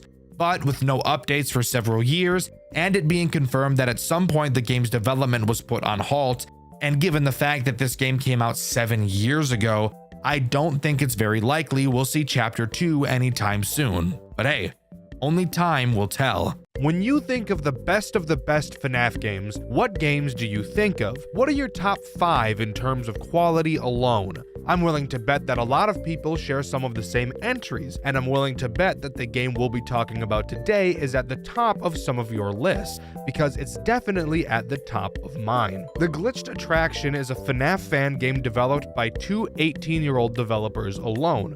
The reason I mention their age is because of how impressive this game really is, and how impressive it is that only 2 brand new adults managed to design it themselves. When I first learned how old these guys were, I was shocked. The Glitched Attraction is one of the best FNAF games I've ever played. I know a few of you watch my content to get suggestions for FNAF games to play, and for those of you that do not pass this one up. It is one of the most high-quality experiences of all time. Let's not waste any more time and hop into the Glitched Attraction, FNAF's most high-quality FNAF game ever made. Our game begins with us getting a text from a friend asking us to come check out the new Fazbear escape room attraction, and they tell us to bring all of our things along with us. A request that is definitely weird, but since when has weird ever meant bad in a FNAF game before, am I right? So we do just that, pack up all of our things and set out. You heard it here first. The Glitched Attraction is seriously a Five Nights at Freddy's escape room, a concept that sounded so cool I couldn't not check this game out, and I'm glad I did. We arrive at the attraction and 2 helper bots explain what's going to happen, and then we have to give over everything we have. Why the fuck did we bring everything we own if we're just going to give it to some random robots? This is pretty fishy smelling, and I should know because I haven't showered in 8 weeks. With the general rules explained, we continue onto the first section of the escape room as chipper as we can be. We're kicking our feet and heel clicking and shit, we're so giddy. Not knowing what we're getting ourselves into, we can dive into the first room of the glitched attraction. The first room has us in a room similar in style to the bedroom from Five Nights at Freddy's 4. This room, being the first, isn't very difficult, but let me go over the 4 threats you can find in this room. While you're trying to think, focus, and not be a fuck-up, Nightmare Balloon Boy will be sitting on a chair, because his fat ass wouldn't ever dream of helping anyone, but would instead prefer to sit there and be pointless. But sometimes, he gets a little antsy. You can tell when he's like this because he will visibly seize in his chair until you shine your flashlight at him. It's weird that doing this causes his seizure to stop though, because when I quickly shined a flashlight in my epileptic friend's eyes, he went comatose on the ground and started foaming at the mouth. But to each their own, I guess. If you don't aid in Balloon Boy's assisted suicide, he will jump off the chair and kill you. Something interesting I noted is that Balloon Boy actually makes no noise when he shakes, or even when he jumps off of his chair, leading to a majority of his jump scares feeling really awkward. I get why he doesn't make any noise, because it'd be way too easy to not lose track of him, but just something I thought I'd bring up. You'll realize there's a giant window in this room as well, which lets you see outside. Occasionally, you'll be able to see Nightmare Fredbear stalking you from between the trees. Little does he know that his eyes are actually signal beams as bright as those stupid fucking white LEDs that are now being put onto vehicles, so that when I'm driving at night, everybody's headlights look like they have their fucking brights on. So when I flash my brights at them indicating to turn theirs down, then they actually turn their brights on, which simulate what I can only imagine to be the lights of God. And then I feel like an asshole because I just flashed a guy who didn't have their brights on. Sorry to go off on a tangent like that. I just really had to get my frustration about LEDs on cars out of the way, and I really didn't have a good outlet to do so. Anyways, you'll see Fredbear slowly inch closer to your window throughout the challenge, and when he gets super close, you'll have to close the curtains until you hear him laugh, signaling to you that he's gone away, and then you can reopen the curtains. Why on earth do you not just choose to keep the curtains closed for the whole time then? I have no idea. It's not like we need the moonlight to see. The bots at the beginning gave us a fucking flashlight, but whatever, I guess. Speaking of your flashlight, little tiny stupid insignificant Freddles will periodically appear around your room. They make the same noise as they do in FNAF 4, so hearing them shouldn't be a problem, especially considering how god-awful annoying they sound. Shine your flashlight at them and bada bing bada boom, they go away. But if you let 3 stay in your room and assault your eardrums for too long, 2 of them will grab either one of your butt cheeks as the 3rd dives headfirst into your rectum, which some of you sick fucks may find pleasing, but I for one do not. The final threat you have to worry about is Night Marionette. If you somehow, by some miracle, haven't noticed in the footage I've been showing on screen so far, there's a giant hole busted into the wall of the room, which is very poorly boarded up. Why is it boarded up? I hear you asking? Oh yeah, forgot to mention, it's only because, Satan is in there with enough tentacles to make hentai for the next 9,000 years. But, putting that thought aside, Night Marionette will occasionally give a sound cue to let you know she's there. If you look at the hole, you'll be able to see those tentacles creeping out. At this point, you'll need to make a mad dash to the Golden Freddy suit, which is conveniently placed in the room with you, and hide inside of it. Once you do so for long enough, Night Marionette will leave. Now, hold on. I'm not done talking about this stupid fucking Golden Freddy costume yet. I have some complaining to do, if you could imagine. This Golden Freddy suit takes about, 2 fucking decades to put on. I'm not kidding. You will feel like this game is broken or has paused as you are putting this fucking thing on. But if that wasn't enough, taking it off is somehow even worse. Rather than just exiting the costume, instead, the game thought it would be a great idea to have you teleport out of the costume, where you think you'd be able to continue moving around and interacting with things. But no, that'd be too convenient. Instead, once you teleport out of the costume, you have to just stand there for about 4 seconds doing absolutely nothing. No moving, no using your flashlight, just standing there like a dunce as time still passes around you. While in the Golden Freddy costume, did you happen to notice that Balloon Boy was tweaking out? Okay, cool. Night Marionette's gone, let's quickly exit the costume and flash Balloon Boy. Oh wait! Instead of flashing Balloon Boy, i.e. saving your own life, let's instead stand there like we have an iron deficiency for 5 fucking minutes as Balloon Boy twerks his fat jiggly ass all over his goddamn chair. I really needed to get that out of my system. Surely I won't have to complain for the rest of the video now, right? Anyways, how do we actually beat this room's challenge? Good question. You'll notice on the wall there's a picture of Freddy broken up into pieces, with each piece facing a different direction. You can turn each piece in order to make the picture look normal again, but you'll notice that one of the pieces is missing. On the dresser, you'll see the FNAF 4 box that Scott Cawthon wiped his ass with. Of course, it has 2 locks. You can find one of the keys to the locks in a drawer on the dresser, and the other key in the drawer of your nightstand. Using both of these keys to unlock the locks on the box, bars, opens it, revealing the last piece of the Freddy puzzle. You can take that piece and put it back in place to finish the puzzle, revealing a 6-digit code. Quick tip, this number is randomized every time you play it, so no fast speed running for you, sucker. Going back to the nightstand, you can open a door to reveal a safe. You punch that 6-digit code into the safe, open it, and find a hammer. You can then use this hammer to take the nails off the wooden boards covering the closet door, then open the closet door and escape the bedroom. Do keep in mind that as you are trying to do this, you are getting fucked from all angles by about 179 different pieces of fuck. But overall, I think this is by far the easiest room to complete, which is probably how it should be given the fact that we have a lot more rooms to go through. Speaking of, let's get to the next one. The next room is much larger than the previous. This time there are only 3 threats: Toy Chica, Mangle, and the Cupcake. This room is basically a big circle.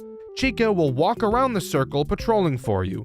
If you get in her line of sight, she will start to chase you. If she catches you, she will throw the meanest right hook I've ever seen since Moozy. You can hide in any of the several lockers lining the walls, but be aware that not all lockers can open. And if you want to know something super awesome, which lockers open are randomized each time you play. Meaning if you lose a run, some of the lockers you hid in before probably will be locked this time. Isn't that awesome? The Cupcake will also patrol around, but he is much less important. He himself can't end your run, but if you're not watching him and accidentally step on him, he will squeak, causing Chica to be alerted to your exact location.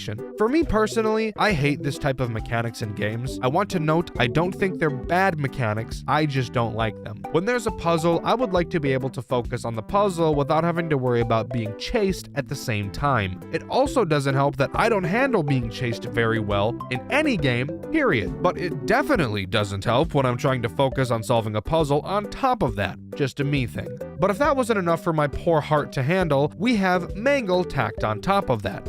Mangle is hiding in the ceiling throughout the challenge. Occasionally, you will hear vent noises. When you do, that's when you know Mangle is about to drop down on yo ass.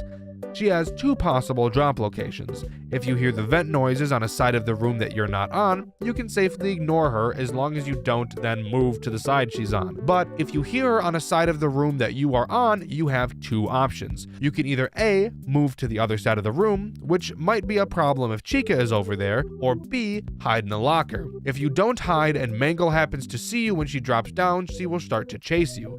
And unlike Chica, when Mangle chases you, there's no way to make her stop. At that point, even hiding in a locker won't be enough to be able to protect your cheeks. So, about the puzzle I was bitching about earlier.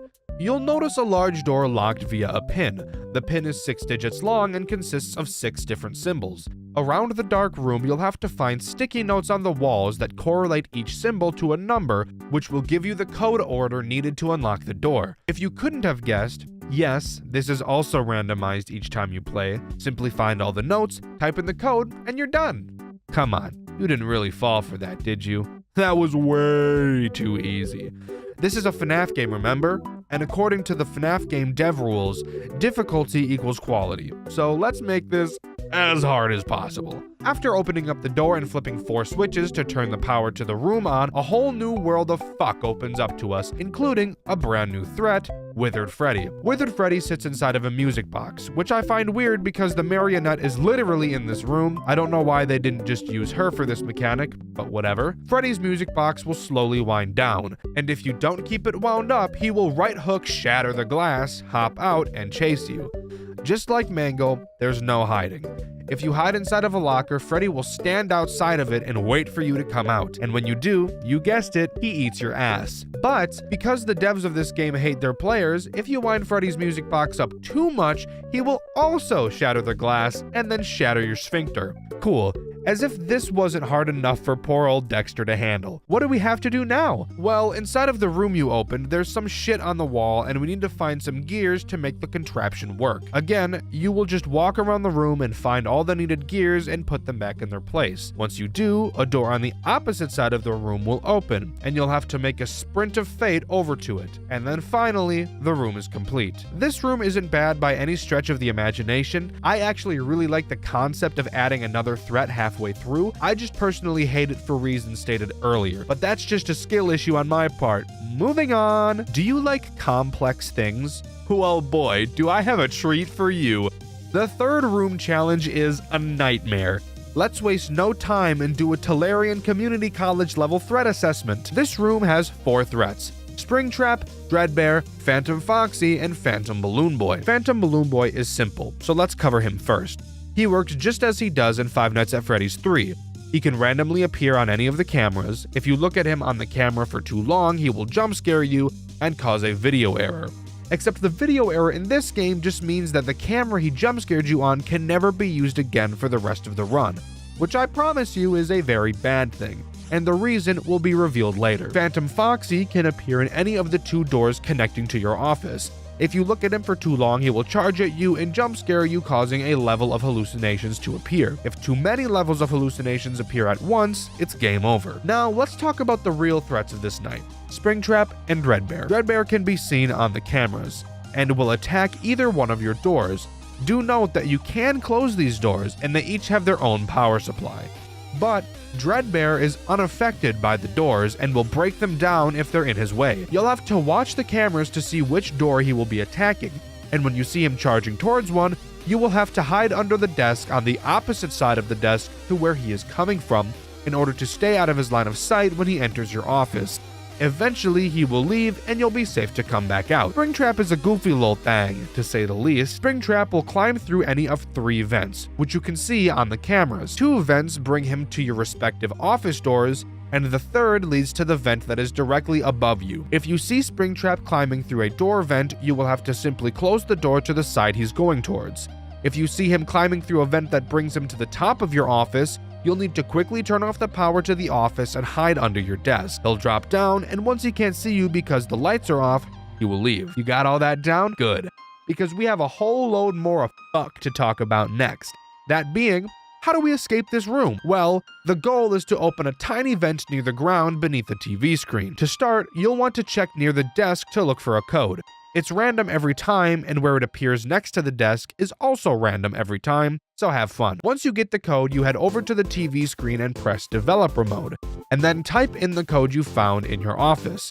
This lets you activate Developer Mode, which opens up a door on the wall revealing a token. Keep in mind, all of the threats are active at this time. Using the token, you pop that puppy into the big arcade machine in your office, which promptly starts up a game. That's right, while defending yourself from an onslaught of fuck, you will also have to play an entirely other game at the same time. The game in question, Save the Children, is really just a bunch of fetch quests. To start, you'll talk to Balloon Boy, who is fishing and says he needs some balloons. By the way, if you couldn't have guessed, all of the items that you'll be collecting in this minigame will be in a random location every time you play.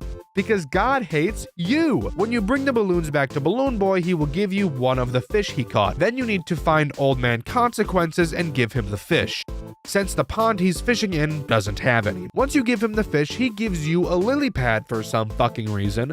Don't question it. We don't have time to question it because I neglected to mention there's a fire spreading through the building as you're escaping, and if you take too long, it will reach your office and kill you. No, I'm not joking. Oh, and again, keep in mind, all of the threats I mentioned are still pulverizing your butthole. Once you have the lily pad, you'll take it back to Balloon Boy's pond and use it as a bridge to talk to this fucking robot thing. The robot says its watch is broken, so fuck you, go look for a clock. Once you find the clock and bring it back to the robot, he gives you a penguin, I think is what that thing is. Then you take the penguin over to Lolbit, who gives you a key to unlock a gate, which then leads you to an area where you need to unlock another gate. Yes, this minigame is still happening right now. You spelunk into a cave and talk to some dude who thinks the cave is too dark. You then have to leave the cave and go look for a torch, head all the way back and give the torch to him. He will then give you a key to unlock the other gate. And when you do, you'll exit the area, leading to a William Afton cutscene where he goes sicko mode inside of his springlock suit. And finally, you have to sit there and wait as the game reboots. Again, we're on a time crunch, so your butthole will probably be puckered at this point. Again, threats are still up the wazoo right now, so don't get comfortable. Once the system reboots, you'll get another 5-digit code which you can use to unlock a box on the office desk which reveals a key. You then use the key on a keyhole in the fucking wall for some reason, and at this point, no matter how much time you have left, the game will start to count down from 6. Once the fire reaches your office, the small vent I mentioned at the beginning of this room will finally open, and you'll be free to crawl through it, but not before Springtrap lunges out and grabs your ankle with lust in his eyes and shit. You quickly close the vent and decapitate that bitch, and finally, you complete the room. Holy shit, this room gave me a panic attack and made me shart my pants. Shall we begrudgingly move on to the next room? I think so.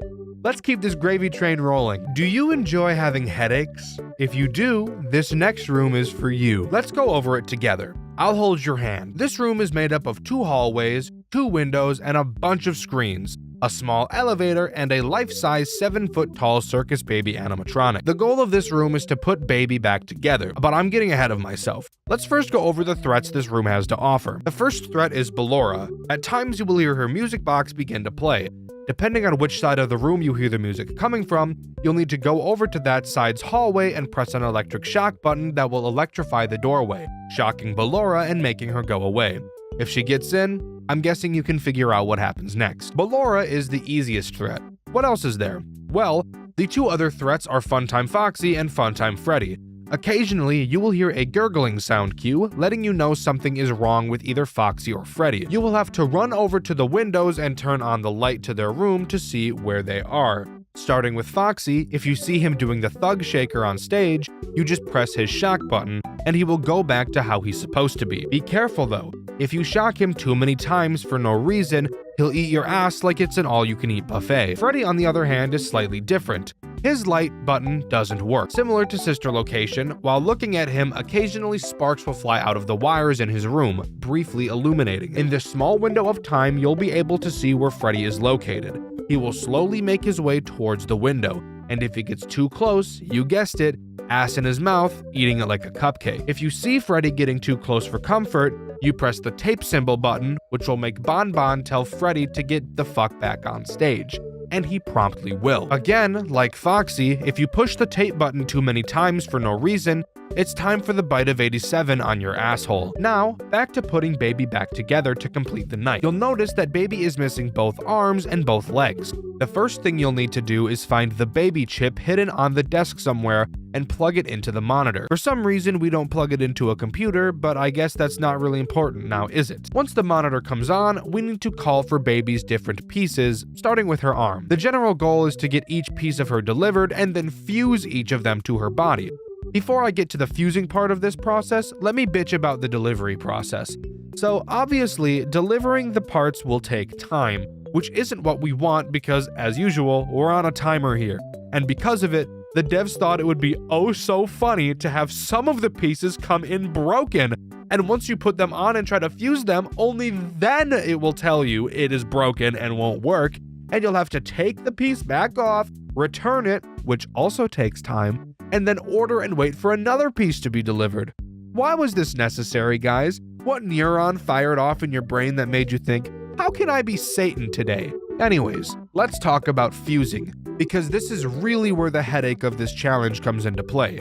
Starting with fusing the head, which for some reason wasn't already fused on, even though the challenge started with her head already being on her body. In order to fuse Baby's body parts back to her torso, you have to complete a small minigame. For her head, it's basically just Simon Says, but with numbers instead of colors. But don't worry, the devs weren't just being nice and thinking about colorblind people. We'll get to that in just a minute. This is by far the easiest and least time-consuming part to fuse, but if you mess up a pattern once, you'll have to completely restart the head fusing process. Let's move on to her arms. The minigame for both arms are the same. The goal of this minigame is to divert power from the left side of the screen to the right. You do this by turning a bunch of 90-degree lines and 180-degree lines in order to make a consistent path from left to right. This sounds easy, but holy fucking shit, knowing you're on a time crunch and dealing with 30 pounds of dick in your ass at the same time definitely doesn't make this a smooth process. Do that for both arms and you're onto legs, the part that makes people like me want to die. In order to fuse the legs, you have to play a color matching game. You will see 2 grids of colors, one grid where you can change the colors and on the other you cannot. You have to copy it. Let's get the big elephant out of the room. If you're colorblind or deficient like I am, this challenge is borderline impossible. I'm lucky enough to not be completely colorblind, or I would never have beaten this in my entire life. But not only that, but the grid each time has a missing square, as I'm sure you've noticed, but I'm also sure you've noticed that missing square on your side and the missing square on the side you're supposed to copy are in different locations. That's because they rotated the fucking grid.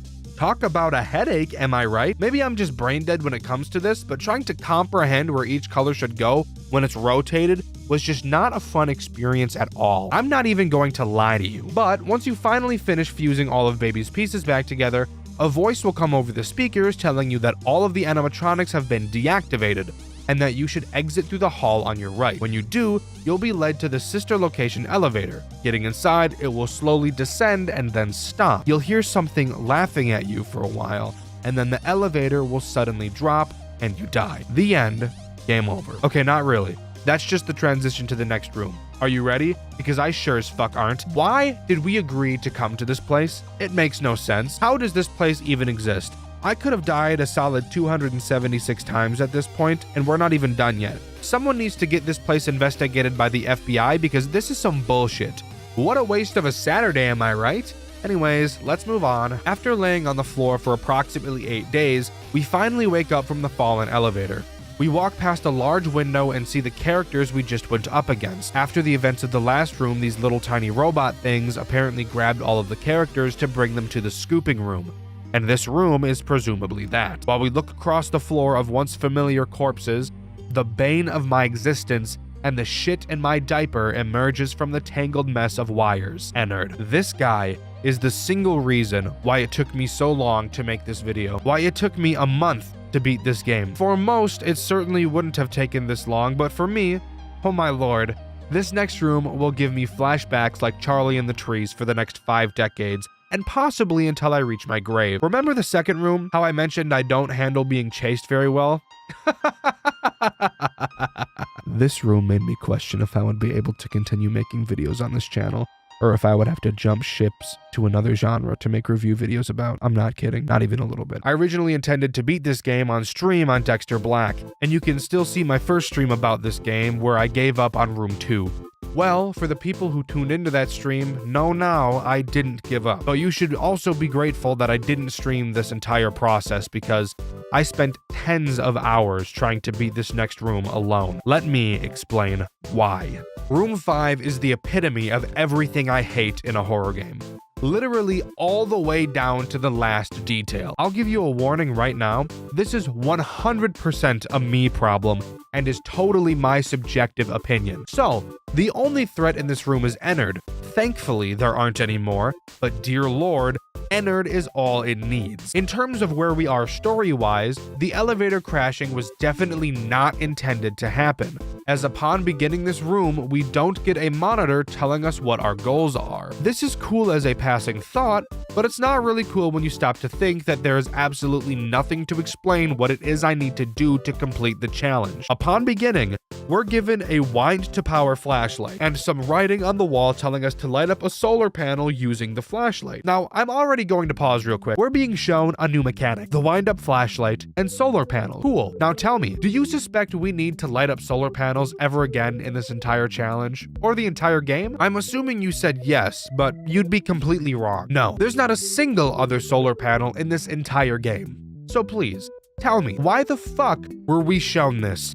Showing us the flashlight makes sense, but there were countless other ways to do it in a much better way than showing us another mechanic that is never used again. This is exactly like the gun in Muzi. But continuing, once we light the solar panel, a large door opens and the challenge truly begins. The overall goal of this challenge is probably the easiest we've seen so far. It's broken up into 5 distinct tasks. Step 1, find a crowbar. Step 2, use the crowbar to force open a drawer near Kyle's desk to get a key card. Step 3, Use Kyle's keycard to open a door, allowing you to turn a generator on that powers computer monitors throughout the room. Step 4. Find all 3 computers and input 3 colored fuses into each. The fuses are conveniently placed in boxes right next to the computers, so I appreciate that. And step 5. Go back to the generator and turn on the central power, which opens the door, allowing you to climb a ladder and beat the challenge. Sounds simple, right? Well, yes. It is simple, but now I need to talk about the problem. Ennard. Ennard will be patrolling the giant maze of a room the entire time you are performing these tasks. If he sees you, he will begin to chase you. If you get caught, you will lose all progress you've made throughout the challenge. Let me tell you another fact. Unlike every room in this game so far, this room ain't small. No, this room is very fucking large. I hate everything about life. Let me complain about some more stuff. If you are near Ennard, he will hear you and be alerted to you if you do the following. Wind up the flashlight. Makes sense. It's really loud. I can understand that one. If you run. Okay, yeah. I've seen that in other games before. Running is louder than walking is, and walking. That's right. If you move, period, while he is anywhere remotely close to you, he will hear you and start to chase you. What the fuck? And once he starts chasing you, there's only 2 ways to get him to stop. The devs must have been smoking crack and playing Dead by Daylight while they were designing this section, because one of the methods used to escape an Ennard chase is by knocking over wood pallets placed around the room. Quickly break the pallets and continue to chase you if you don't hop bottom out of there at light speed. What's the second way of escaping a chase? I hear you asking? Well, it's by stunning Ennard. How do you stun Ennard? I hear you asking again. That's a great question. I have no fucking idea. I'm not joking. I literally have no fucking clue on earth how, on God's green fuck, you're supposed to stun Ennard. How do I know you can stun him? Well, every time you die, which, judging by the fact it took me borderline a month to beat this challenge, I did quite frequently, you will get a tip on the loading screen. One of these tips tells you that stunning Ennard will give you more time to run away than knocking over a pallet will. So I know you can, but the game doesn't elaborate on how to do that as far as I'm aware. So to this day, I still have no idea how to stun Ennard. I don't know what the hell the game is talking about. I'm stumped. But I'm not even close to done talking about this section of the game. No. I spent a fucking month on this. I can dedicate a few pages of my script to it. You can sit down and listen. I don't care if this video ends up being an hour long. You see, there is a very large, steaming hot, glaring issue with this challenge in specific. Since it's technically not a part of the canonical attraction, there's no tip screen at the beginning. But with no tip screen, there's no telling anyone fuck about fuck. So, as I said, there are 3 computers around the level. Each computer has a box of fuses with differently colored patterns on them right next to them. Each computer requires 3 different fuses. How do you figure out which fuses go where? Well, at first I looked at the colors of the wires going into the computer. I thought, maybe this will give me a hint as to what I'm supposed to do. So I tried to grab the fuses out of the box, but I couldn't.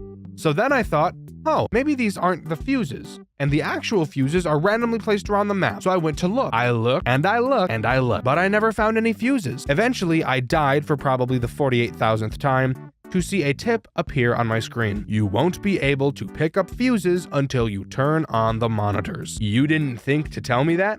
You didn't think that was important information to give out earlier? This is why we need the fucking tip screen, asshole. But fuck me, whatever, sure.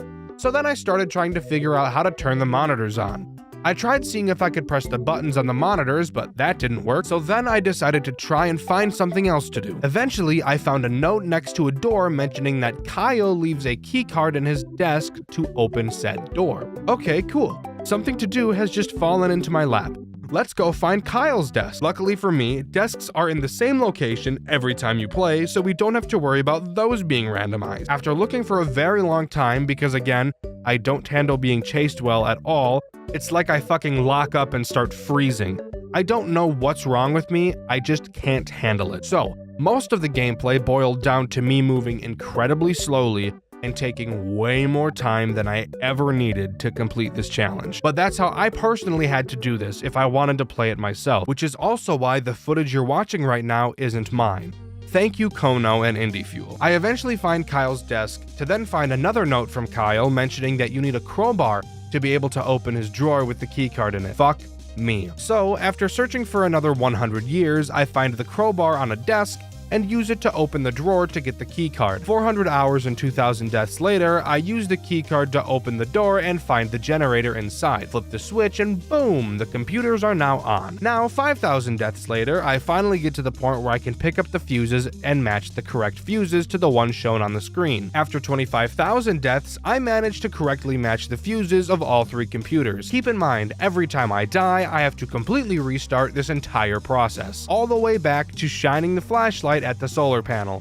I'm on the verge of death. So finally, I make it back to the generator to turn it on and finish this godforsaken challenge. And I do, expecting the door next to it to open. It doesn't. Come in real close for me.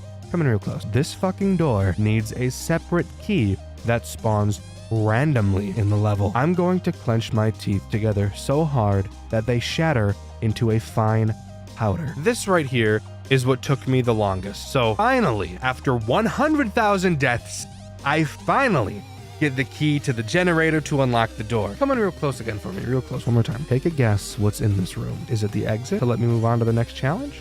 No, it's just fucking lore. I didn't know this while I was playing. I don't watch videos about the games I play, so I had no idea what was behind this fucking door. I know that's 100% my fault, but dear God, when I tell you how fucking pissed I was when I finally figured out this after hours upon hours of attempts, I was fucking livid. I wish I was recording my attempts so I could show you my reaction. You wanna know what happened after a reasonable crash out in this room? Ennard fucking walked in and killed me, making me start from the beginning again. Once again, I wasn't recording. However, this exact same thing happened to Markiplier, so I'll show you footage of this happening to him instead. Good. I was about to say, if that guy could have come in here, I would have been so mad. How could you ever get me in here? The amount of vulgarities that emerged from my lungs at a speed of Mach 50 in that moment was astronomical, enough to shake trees and shatter the sound barrier. I was fucking livid. But again, I know full well that this entire section, this entire 4 pages of my script is an experience that only I have had. Nobody else on Earth struggled with this challenge as much as I did. Nobody in history has ever spent a calendar month pouring attempts into this section of a game that should only take 20 minutes to complete. I know it's a skill issue, and a very hard skill issue at that, but I could not, under any circumstance, neglect to mention how bullshit of an experience I had. I hope you enjoyed this segment. I eventually found the door to the generator, opened it, and climbed up the ladder into the next challenge of this godforsaken fuck-ass game. From one anxiety attack to another, let's talk about room 6. 6 divided by 2 is 3, and that's how many threats we have to talk about in this level. Awesome segue, Dxtr. Thanks, Dxtr. The first threat we'll talk about is Molten Freddy. Molten Freddy can appear in one of 2 vents occasionally. When you hear or see him in one, you'll have to break your mouse and spam click a lever in the vent to blind him with a light more powerful than the sun. Every time you flash him, he gets slightly pushed back, which leads to you spending an infuriating amount of time spamming the fucking lever to make him go away. The next threat is Scrap Baby. As I'm sure you've noticed, we're locked inside a fenced area. On the outside of the fence is a forest, and occasionally you'll be able to see Baby limping her way out from between the trees towards your fence. When she gets to the fence, she'll hop that shit like an Olympic athlete and fuck your shit up. To stop her, you must go to this random screen in the wall and activate the repel system, which plays the most ear-piercing sound I've ever heard in my entire life. So I totally understand why that makes Baby go away. The final threat is Scrap Trap, who in my opinion is the stupidest looking FNAF character ever designed. You can see Scrap Trap sitting on a chair down a long hallway. You must watch him closely as he will slowly start to move until his head is eventually in an upright position. When it is, you must use the same screen you used for Baby, but instead close the door and use the call system to lure him to you. After waiting what will feel like an eternity, you will be able to hear him stand up from the chair and sprint like Usain Bolt towards the door, and pound on it like he's on speed. Then he will go back to the chair and you can open the door and turn off the call system. By the way, the call system is also the worst sound I've ever heard my whole life. Thank you for asking. That may not sound all bad, but having to deal with all 3 of these fuckers and do the other bullshit we have to do, I promise it will become difficult to manage. So what is it we have to do? Well, the goal is to remove the chains from a fence gate so that we can open it. Simple enough. To start, you'll notice another screen different from the one used to defend yourself. On it, you'll find the opening minigame from Five Nights at Freddy's Pizzeria Simulator. You will need to complete 4 levels of this game, which in and of itself isn't a hard challenge, but when the music is pretty loud, listening for the other characters can be a problem, especially when Scraptrap doesn't make any noise until it's already too late. After beating this game, you will unlock a prize that we can't access at this moment, so we'll get back to it in a second. Afterwards, you'll need to look around your surroundings to find 2 pieces of paper with a number ranging from 1 to 3 on them, accompanied by a silhouette of a FNAF character. You can use these pieces of paper to input a code into this little toy thing. I don't know what this thing is, if I'm being honest. You only need 2 pieces of the code because you can just brute force the last one. After getting the code correct, a key will emerge. Take that key and run down the hall and unlock a door to the right of Scraptrap. This is personally where I think this level gets specifically hard, since we'll be spending most of our time in here now, meaning we won't be able to hear Scraptrap and Molten Freddy.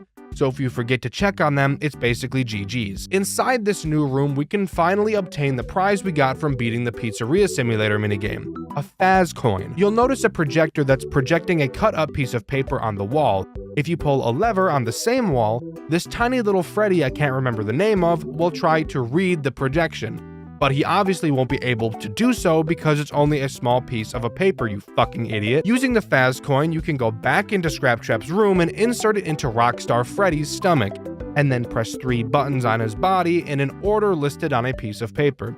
This makes sense, by the way. This will cause his mouth to open, revealing the other pieces of paper you need. Slap those bitches on the projector and put them together like a puzzle, which, side note, is a pain in the ass for no reason. The controls are super janky. Slap the lever with your big Coke can penis, and have bitch Freddy read it. When he does, a door next to Rockstar Freddy will open with some bolt cutters inside.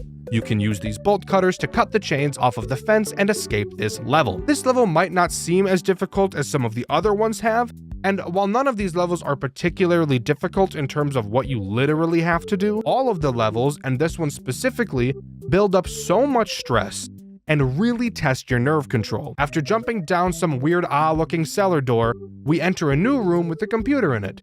It shows an error that it detected human movement. Obviously, we just entered the room, of course. While reading through the files on the computer that detail a plan to revive someone through our corpse, another human detection error shows up on screen. Knowing that we haven't moved, we turn around and get our shit smacked up by Vanny and get knocked out. Fun fact, you can actually spot Vanny spying on you in almost every other level in the game if you're looking closely enough. Just something cool I thought I'd bring up. We wake up to Vanny dragging us into an unknown room. And rather than me explaining what happens next, I'd rather just show you.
Afterwards, we walk through what appears to be memories of the Bite of 87 events, and the game comes to a close. So, from a lore perspective, we were lured to this attraction by Vanny. You may remember at the beginning of the game we got a text from a friend telling us how cool this attraction is, and in the secret lore room, which turns out to be Vanny's secret room, she has a whiteboard full of steps on how to use remnants. One of the steps involves sending a message to someone, seemingly to lure them in, and what do you know, we got a message to come here. Also in that secret room is a tape that can be watched going over how to extract remnant from people. So what the goal seemingly was, using my enormous brain of theorization, The plan was to lure us to the attraction, extract Remnant from us in order to give power to William Afton, which is what we are seeing happen in the final cutscene. Case closed, I'm a genius. But as far as I'm aware, that's all the glitched attraction has to offer. Although this game put me through 4 brain aneurysms and a heart attack, I still think it is one of the most impressive FNAF fan games ever made.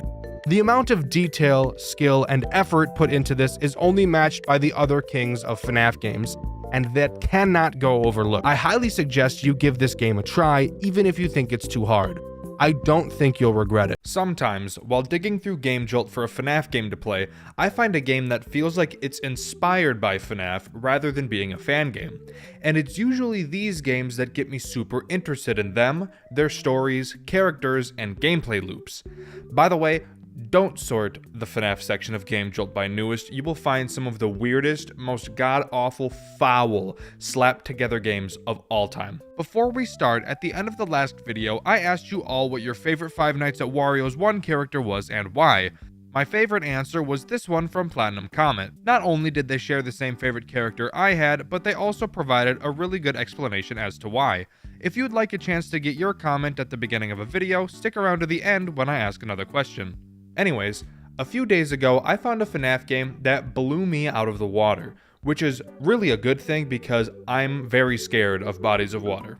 This game is Playtime with Percy. With a gameplay loop so unique and consistently interesting, along with animatic cutscenes, amazing 2D art, and a final sequence that might be one of the coolest things I've ever seen, I knew I had to talk about it. So sit back, grab a snack, or don't, I'm not your dad, I can't tell you what to do, and get ready to dive into the world of Playtime with Percy. Upon loading up the game and starting a new game, we're greeted with something really refreshing for this genre. Rather than just showing the night screen and hopping in and having a phone call relay all information that we need, we're instead shown a very well-drawn cutscene. While it's more a visual novel and not an animation, it's still super nice nonetheless. Our boss calls us in the middle of the night and asks us for a favor.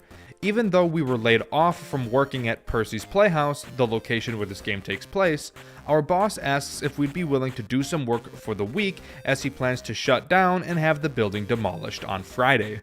He needs us to watch over the building and do some extra tasks like fixing up the animatronics since he plans on selling them because they're still worth a decent amount of money. So I have a question already. If we got laid off and no longer work for this guy, why the hell did we answer the phone? I used to work at a Subway until I quit. Even if right now I got a call from my boss from said Subway, there's no chance in hell I would answer it. Maybe I'm just a dick, I don't know.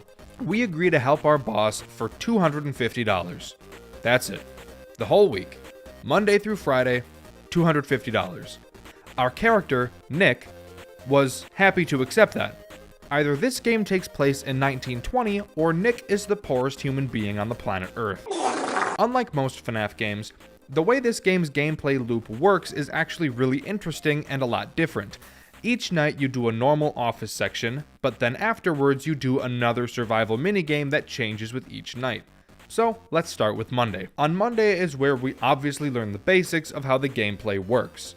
Instead of having to survive until an arbitrary time, you have to do a large task. Once it's done, the night is over. Meaning nights can be finished in 3 minutes or take an hour, depending on how terrible you are at micromanagement. Which, by the way, this game is not for people who are easily overwhelmed. Holy shit, the amount of things you have to memorize and keep track of and react to is batshit insane. However, this game does a really good job of easing you into every new threat it throws at you. I highly recommend you play with tutorials on your first playthrough, as it helped me out a lot to understand what I needed to do. If I didn't have these tutorials on, never in my life would I have figured out how to deal with some of these animatronics. Before I talk about the animatronics that you see on Monday, let's talk about the task that you have to complete every night. You are given a Tamagotchi-like toy called Pal Percy. On this toy, there are 3 possible minigames that you can play. Each time you complete a minigame, you will be given a specific amount of points. Once you collect enough points, the night will end. As the nights go on, in addition to all the new threats that are added, you will also have to gain an additional amount of points. Just a little something to make this game feel even more stressful. Also, if at any point you go without completing a minigame for too long, you will die. The first of the 3 games is a feeding game. There are 3 possible lanes that food can be dropped down. and you have to move your character, which is Percy, under the food to collect them. After collecting 3 or 4 pieces depending on what the game told you to grab, you will gain your points. The second minigame is a watering minigame. You have to shake a bottle of water up and down to get the water to fill a bowl. Once it's full, you'll get your points. And the third minigame is the play minigame, my favorite of the 3. Percy will move into one of 3 lanes. You will have to move a ball into the same lane and throw it to Percy. After doing this around 5 times, you collect your points.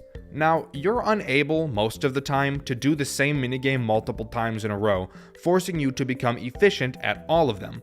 I'm not totally sure how the algorithm for deciding when you can replay a minigame you've already played works, but typically from what I noticed, it seems that once you play a game, it disables.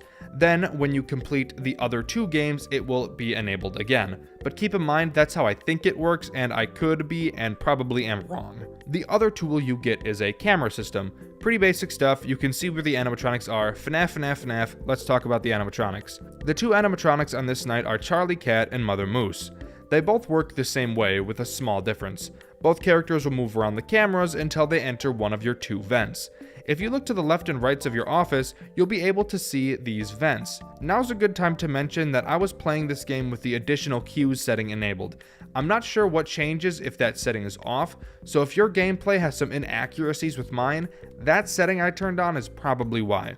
I also had the colorblind setting on because I am, and there's a lot of color related segments in this game. It really usually just adds symbols on top of colors, but whatever. Where was I? Oh yeah, Charlie Cat and Mother Moose will come into your vents and poke their heads out to look at you. When they do, depending on which one of them it is, you will either have to raise your pal Percy or your camera. If Charlie peeks into your office, you need to drop whatever tool you have up and look at him. If you don't, you die. If Mother Moose peeks in at you, you have to make sure that you are holding up either your pal Percy or your camera. It doesn't matter which one, and if you don't, you die. Pretty simple, but really gets you used to the buttons you need to memorize, since one of the only things I had a consistent problem with in this game was remembering what buttons did what. It's not nearly as horrifying as FNAF Ultimate Custom Night keybinds, but it still confused me personally a lot. After gathering all the points you need, you move on to the post-Monday minigame. In this minigame, your only threat is Charlie Cat. The task you have to complete in this night is selling all of the animatronics in an online auction. Doing so is really easy. Each animatronic has a price that our boss wants us to sell it for. If a buyer isn't offering the exact price we want for it, you click decline and enter a random number the game generates. Every time you decline, the offer will be raised by $100. Once the number is correct, you click accept and move on to the next animatronic. While you're doing this, however, occasionally you will hear Charlie approaching. When you do, all you have to do is hide under your desk until he walks away, then come back up and continue selling. Something this game does that I really like is treat these post-night minigames as a boss battle. Once you sell half the animatronics, Charlie enters his enraged state, just like when you bring a boss's health down halfway in a game like Terraria.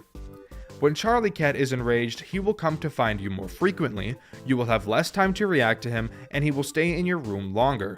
On top of that, you will begin getting pop-ups on your computer that you will have to close out of before you can continue auctioning the animatronics. Once selling all of them off, Monday is over. On Tuesday, we're thrown back into the office with a new threat being introduced, Farmer Felix. Sporadically throughout the night, he will begin walking outside of the large window in your office.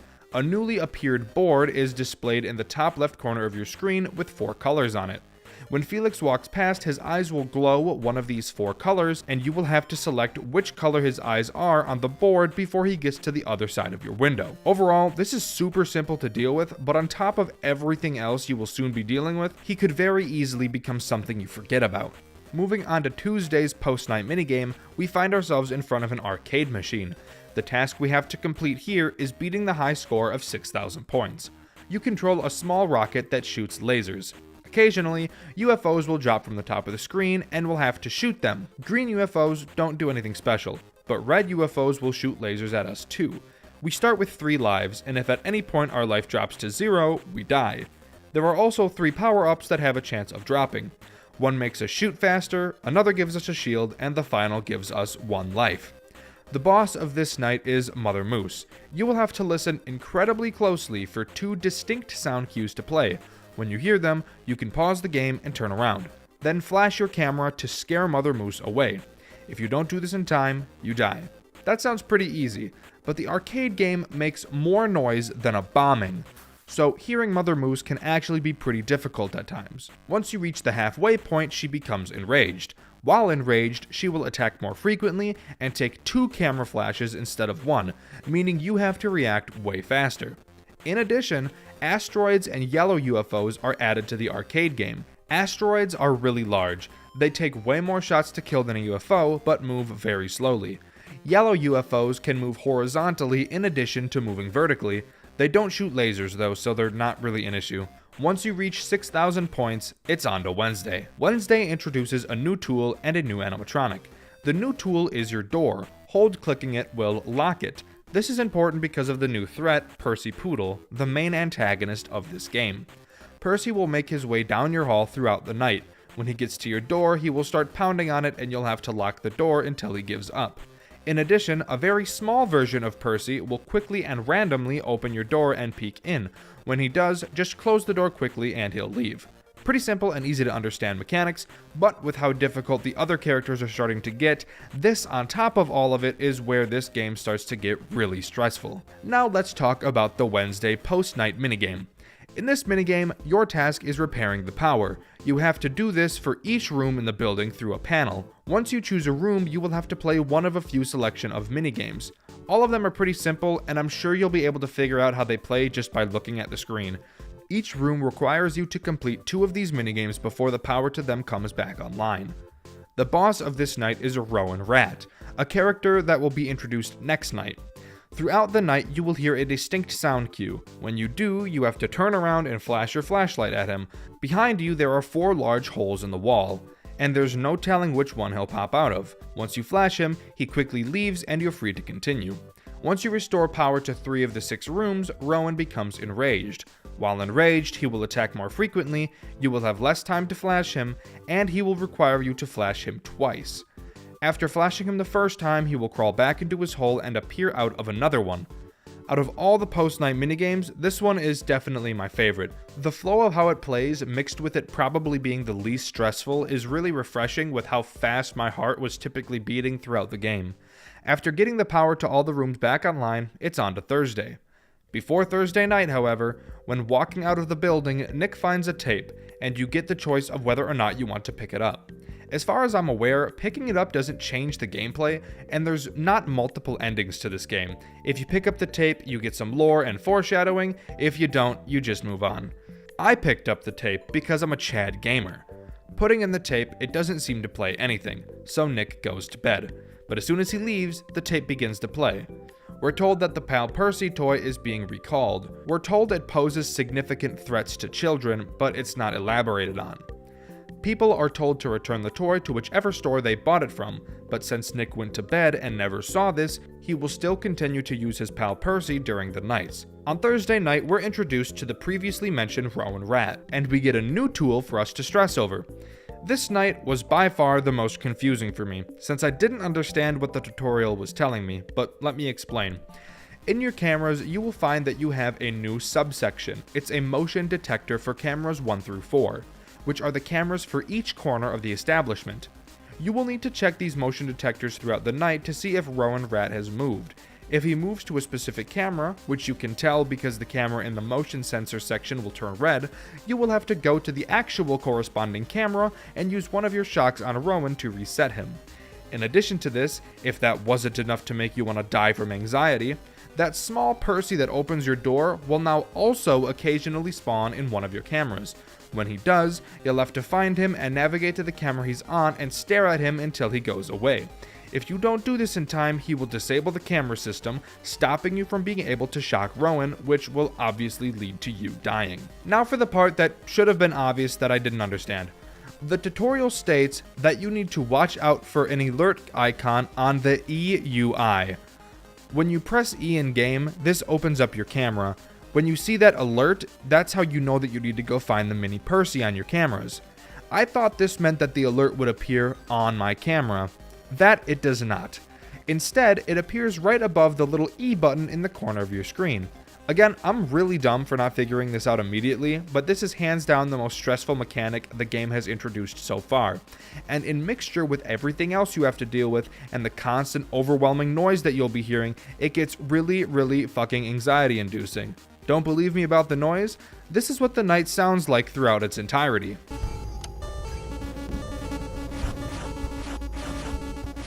Yeah, it's pretty ass.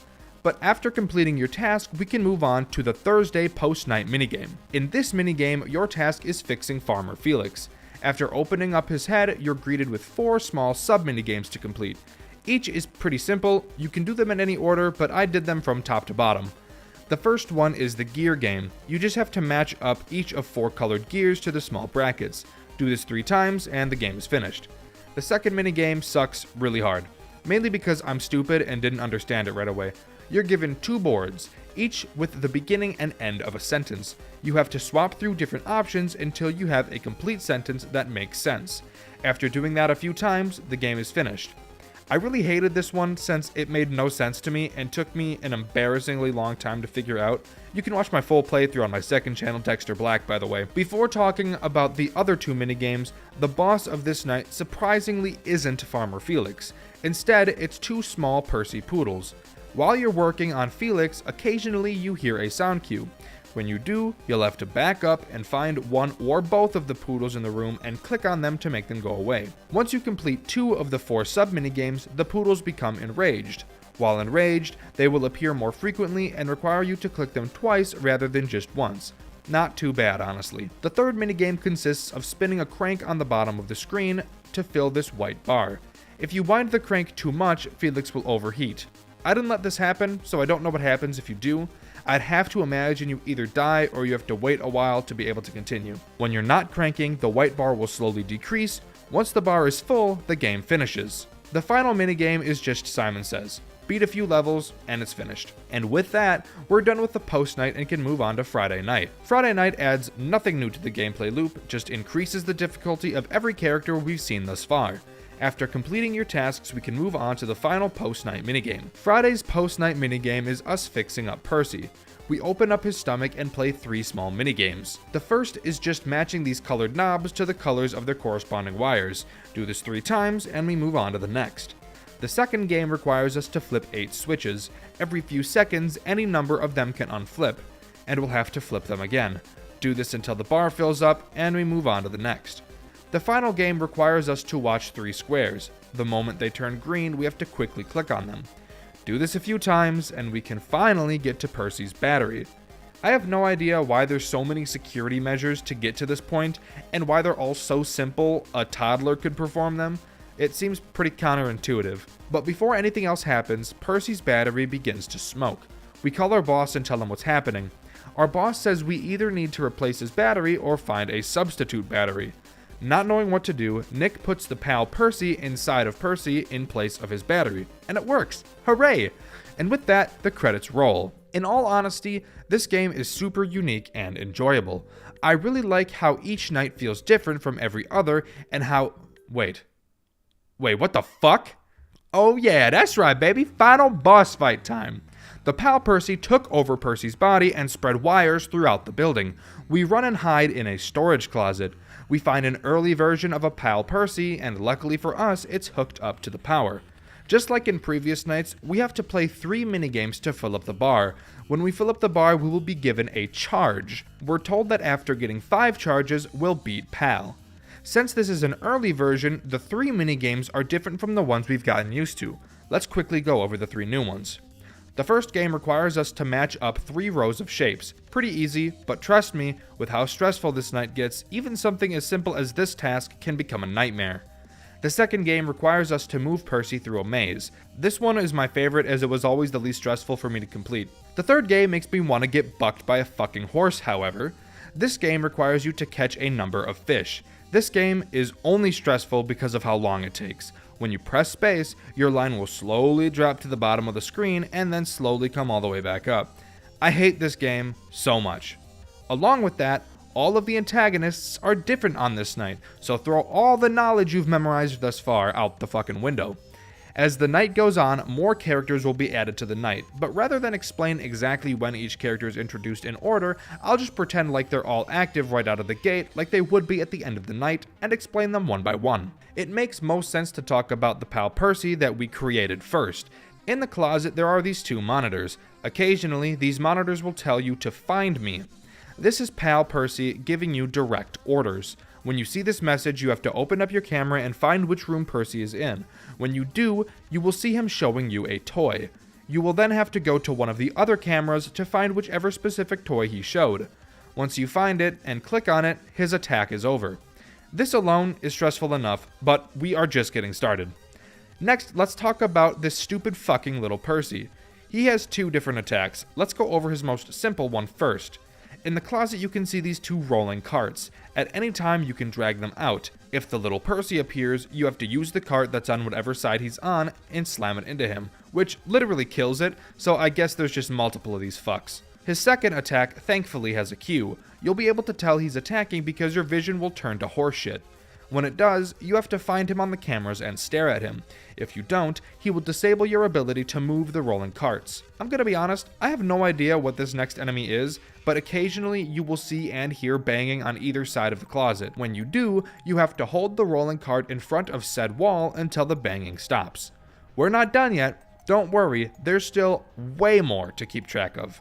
By the way, did I tell you that there's a time limit this time? Yeah. If you don't complete the minigames on the PAL fast enough, the PAL itself will fucking kill you. This game will not give my nuts a second to breathe, just constant quaking for those poor little guys. Trust me, when you fire this game up, your little fucking nuts are gonna start quaking, buddy. Your little nuts are gonna be quaking. But that's still not enough for this game, no. Let's make it even more stressful. These little tiny pals the game calls roaches will climb out of the hole in the ceiling and will sometimes show up in your vision. When they do, you have to drag them quickly to the bottom of your screen to throw them away. If you don't, you fucking die. Do you think we're done? Yeah? Well, you're fucking wrong. Not yet. The pal Percy that we substituted for Percy's battery will sometimes crawl out of him and go to one of the corner rooms. Thank God he gives a sound cue for when he does this. When he does, you'll have to open your camera and find which room he's in and shock him. This night is so fucking loud that half of the time I missed his sound cue. I died more to this guy than anyone else on this night. Still not done yet, there's even more. At some points in the night, Percy will charge full speed at your door. When he does, you have to hold the door closed until he stops banging on it. And finally, that's it. After getting all 5 charges, we finally beat the game. Psych, fucking idiot. Pal is really, really mad, and you're forced to get one last charge while even more mechanics are thrown at you on top of what you already have to deal with. Now, if you look at those screens again in the closet, sometimes Percy's stupid face will appear. When it does, all you have to do is click on it. Don't forget, this is on top of every other mechanic I've just explained, as well as you still having to do those minigames and that stupid fish one that takes 12 years to complete. Ready for another goddamn mechanic? I sure am. Again, our genius battery solution will occasionally come into the closet and take up about 80% of our screen. When he does, we have to play a quick minigame with him. He shows 3 cups and puts a ball under one of them. The cups shuffle around very fucking slowly, and we have to pick the cup the ball is under, and then he'll go away. Again, this is on top of everything else we have to deal with. And once you get this final charge, do you think the game's over? Nope. Instead, the game says, fuck you. Survive for 60 more seconds as we increase the difficulties on the animatronics by about 136,000%. Lamau, sick idiot. But after those 60 seconds, it's over. And that's really it this time. I promise. This night took up, I'm not joking, about 50% of my playtime in this game. Holy shit, it's so fucking hard. I actually almost gave up, but thankfully, I got over the major salt I was throwing and beat it. If you want to watch me get pretty salty at this section, again, you can see my full playthrough on Dxtr Black. After finishing, pal Percy comes to the door and tells us that we can be his best friend forever. Nick says... And then Pal gets all pissy and says he's gonna kill us. But before he can, a wrecking ball slams through the wall, which knocks Pal out of Percy's body. With Pal no longer having a body to control, he's pretty useless and lies on the floor like a sad sack of lard. Our boss calls us over as the building gets demolished and the game finally comes to a close. I have to say that this game is probably the best FNAF fan game I've seen in recent years. I'm pretty sure that now you can understand why I say it feels more FNAF inspired than a FNAF game, because this game is so much more than just that. This game tells a great and captivating story, it has amazing 2D art and a great and pretty large team behind it. It's so clear that an enormous amount of thought and care went into this game, and I appreciate it so much. Even though I think this game gets way too difficult way too quickly at the end, I'm honestly glad that it chose such a drastic approach. It's so different compared to what we usually get, and I love that the final fight is an entirely new gameplay loop. It's so creative, unique, and innovative, and I can't give enough praise to the devs. As of right now, I'm actually going to put this game just over Five Nights at Chuck E. Cheese's as my current favorite FNAF fan game of all time. If you have any suggestions of FNAF fan games I may like more, definitely let me know. You can either put it in the comments, or you can go to the link in the description, follow me on Twitter, and tell me there. Before I go, the question of this video is, what is your favorite non-FNAF horror game and why? This channel is for videos about horror games, and my last 3 videos have been consistently about Five Nights at Freddy's fan games. There's nothing wrong with that, but I'd like to show some other subgenres some love as well. And with that, I've been Dexter, and I'll see you all next time. See ya!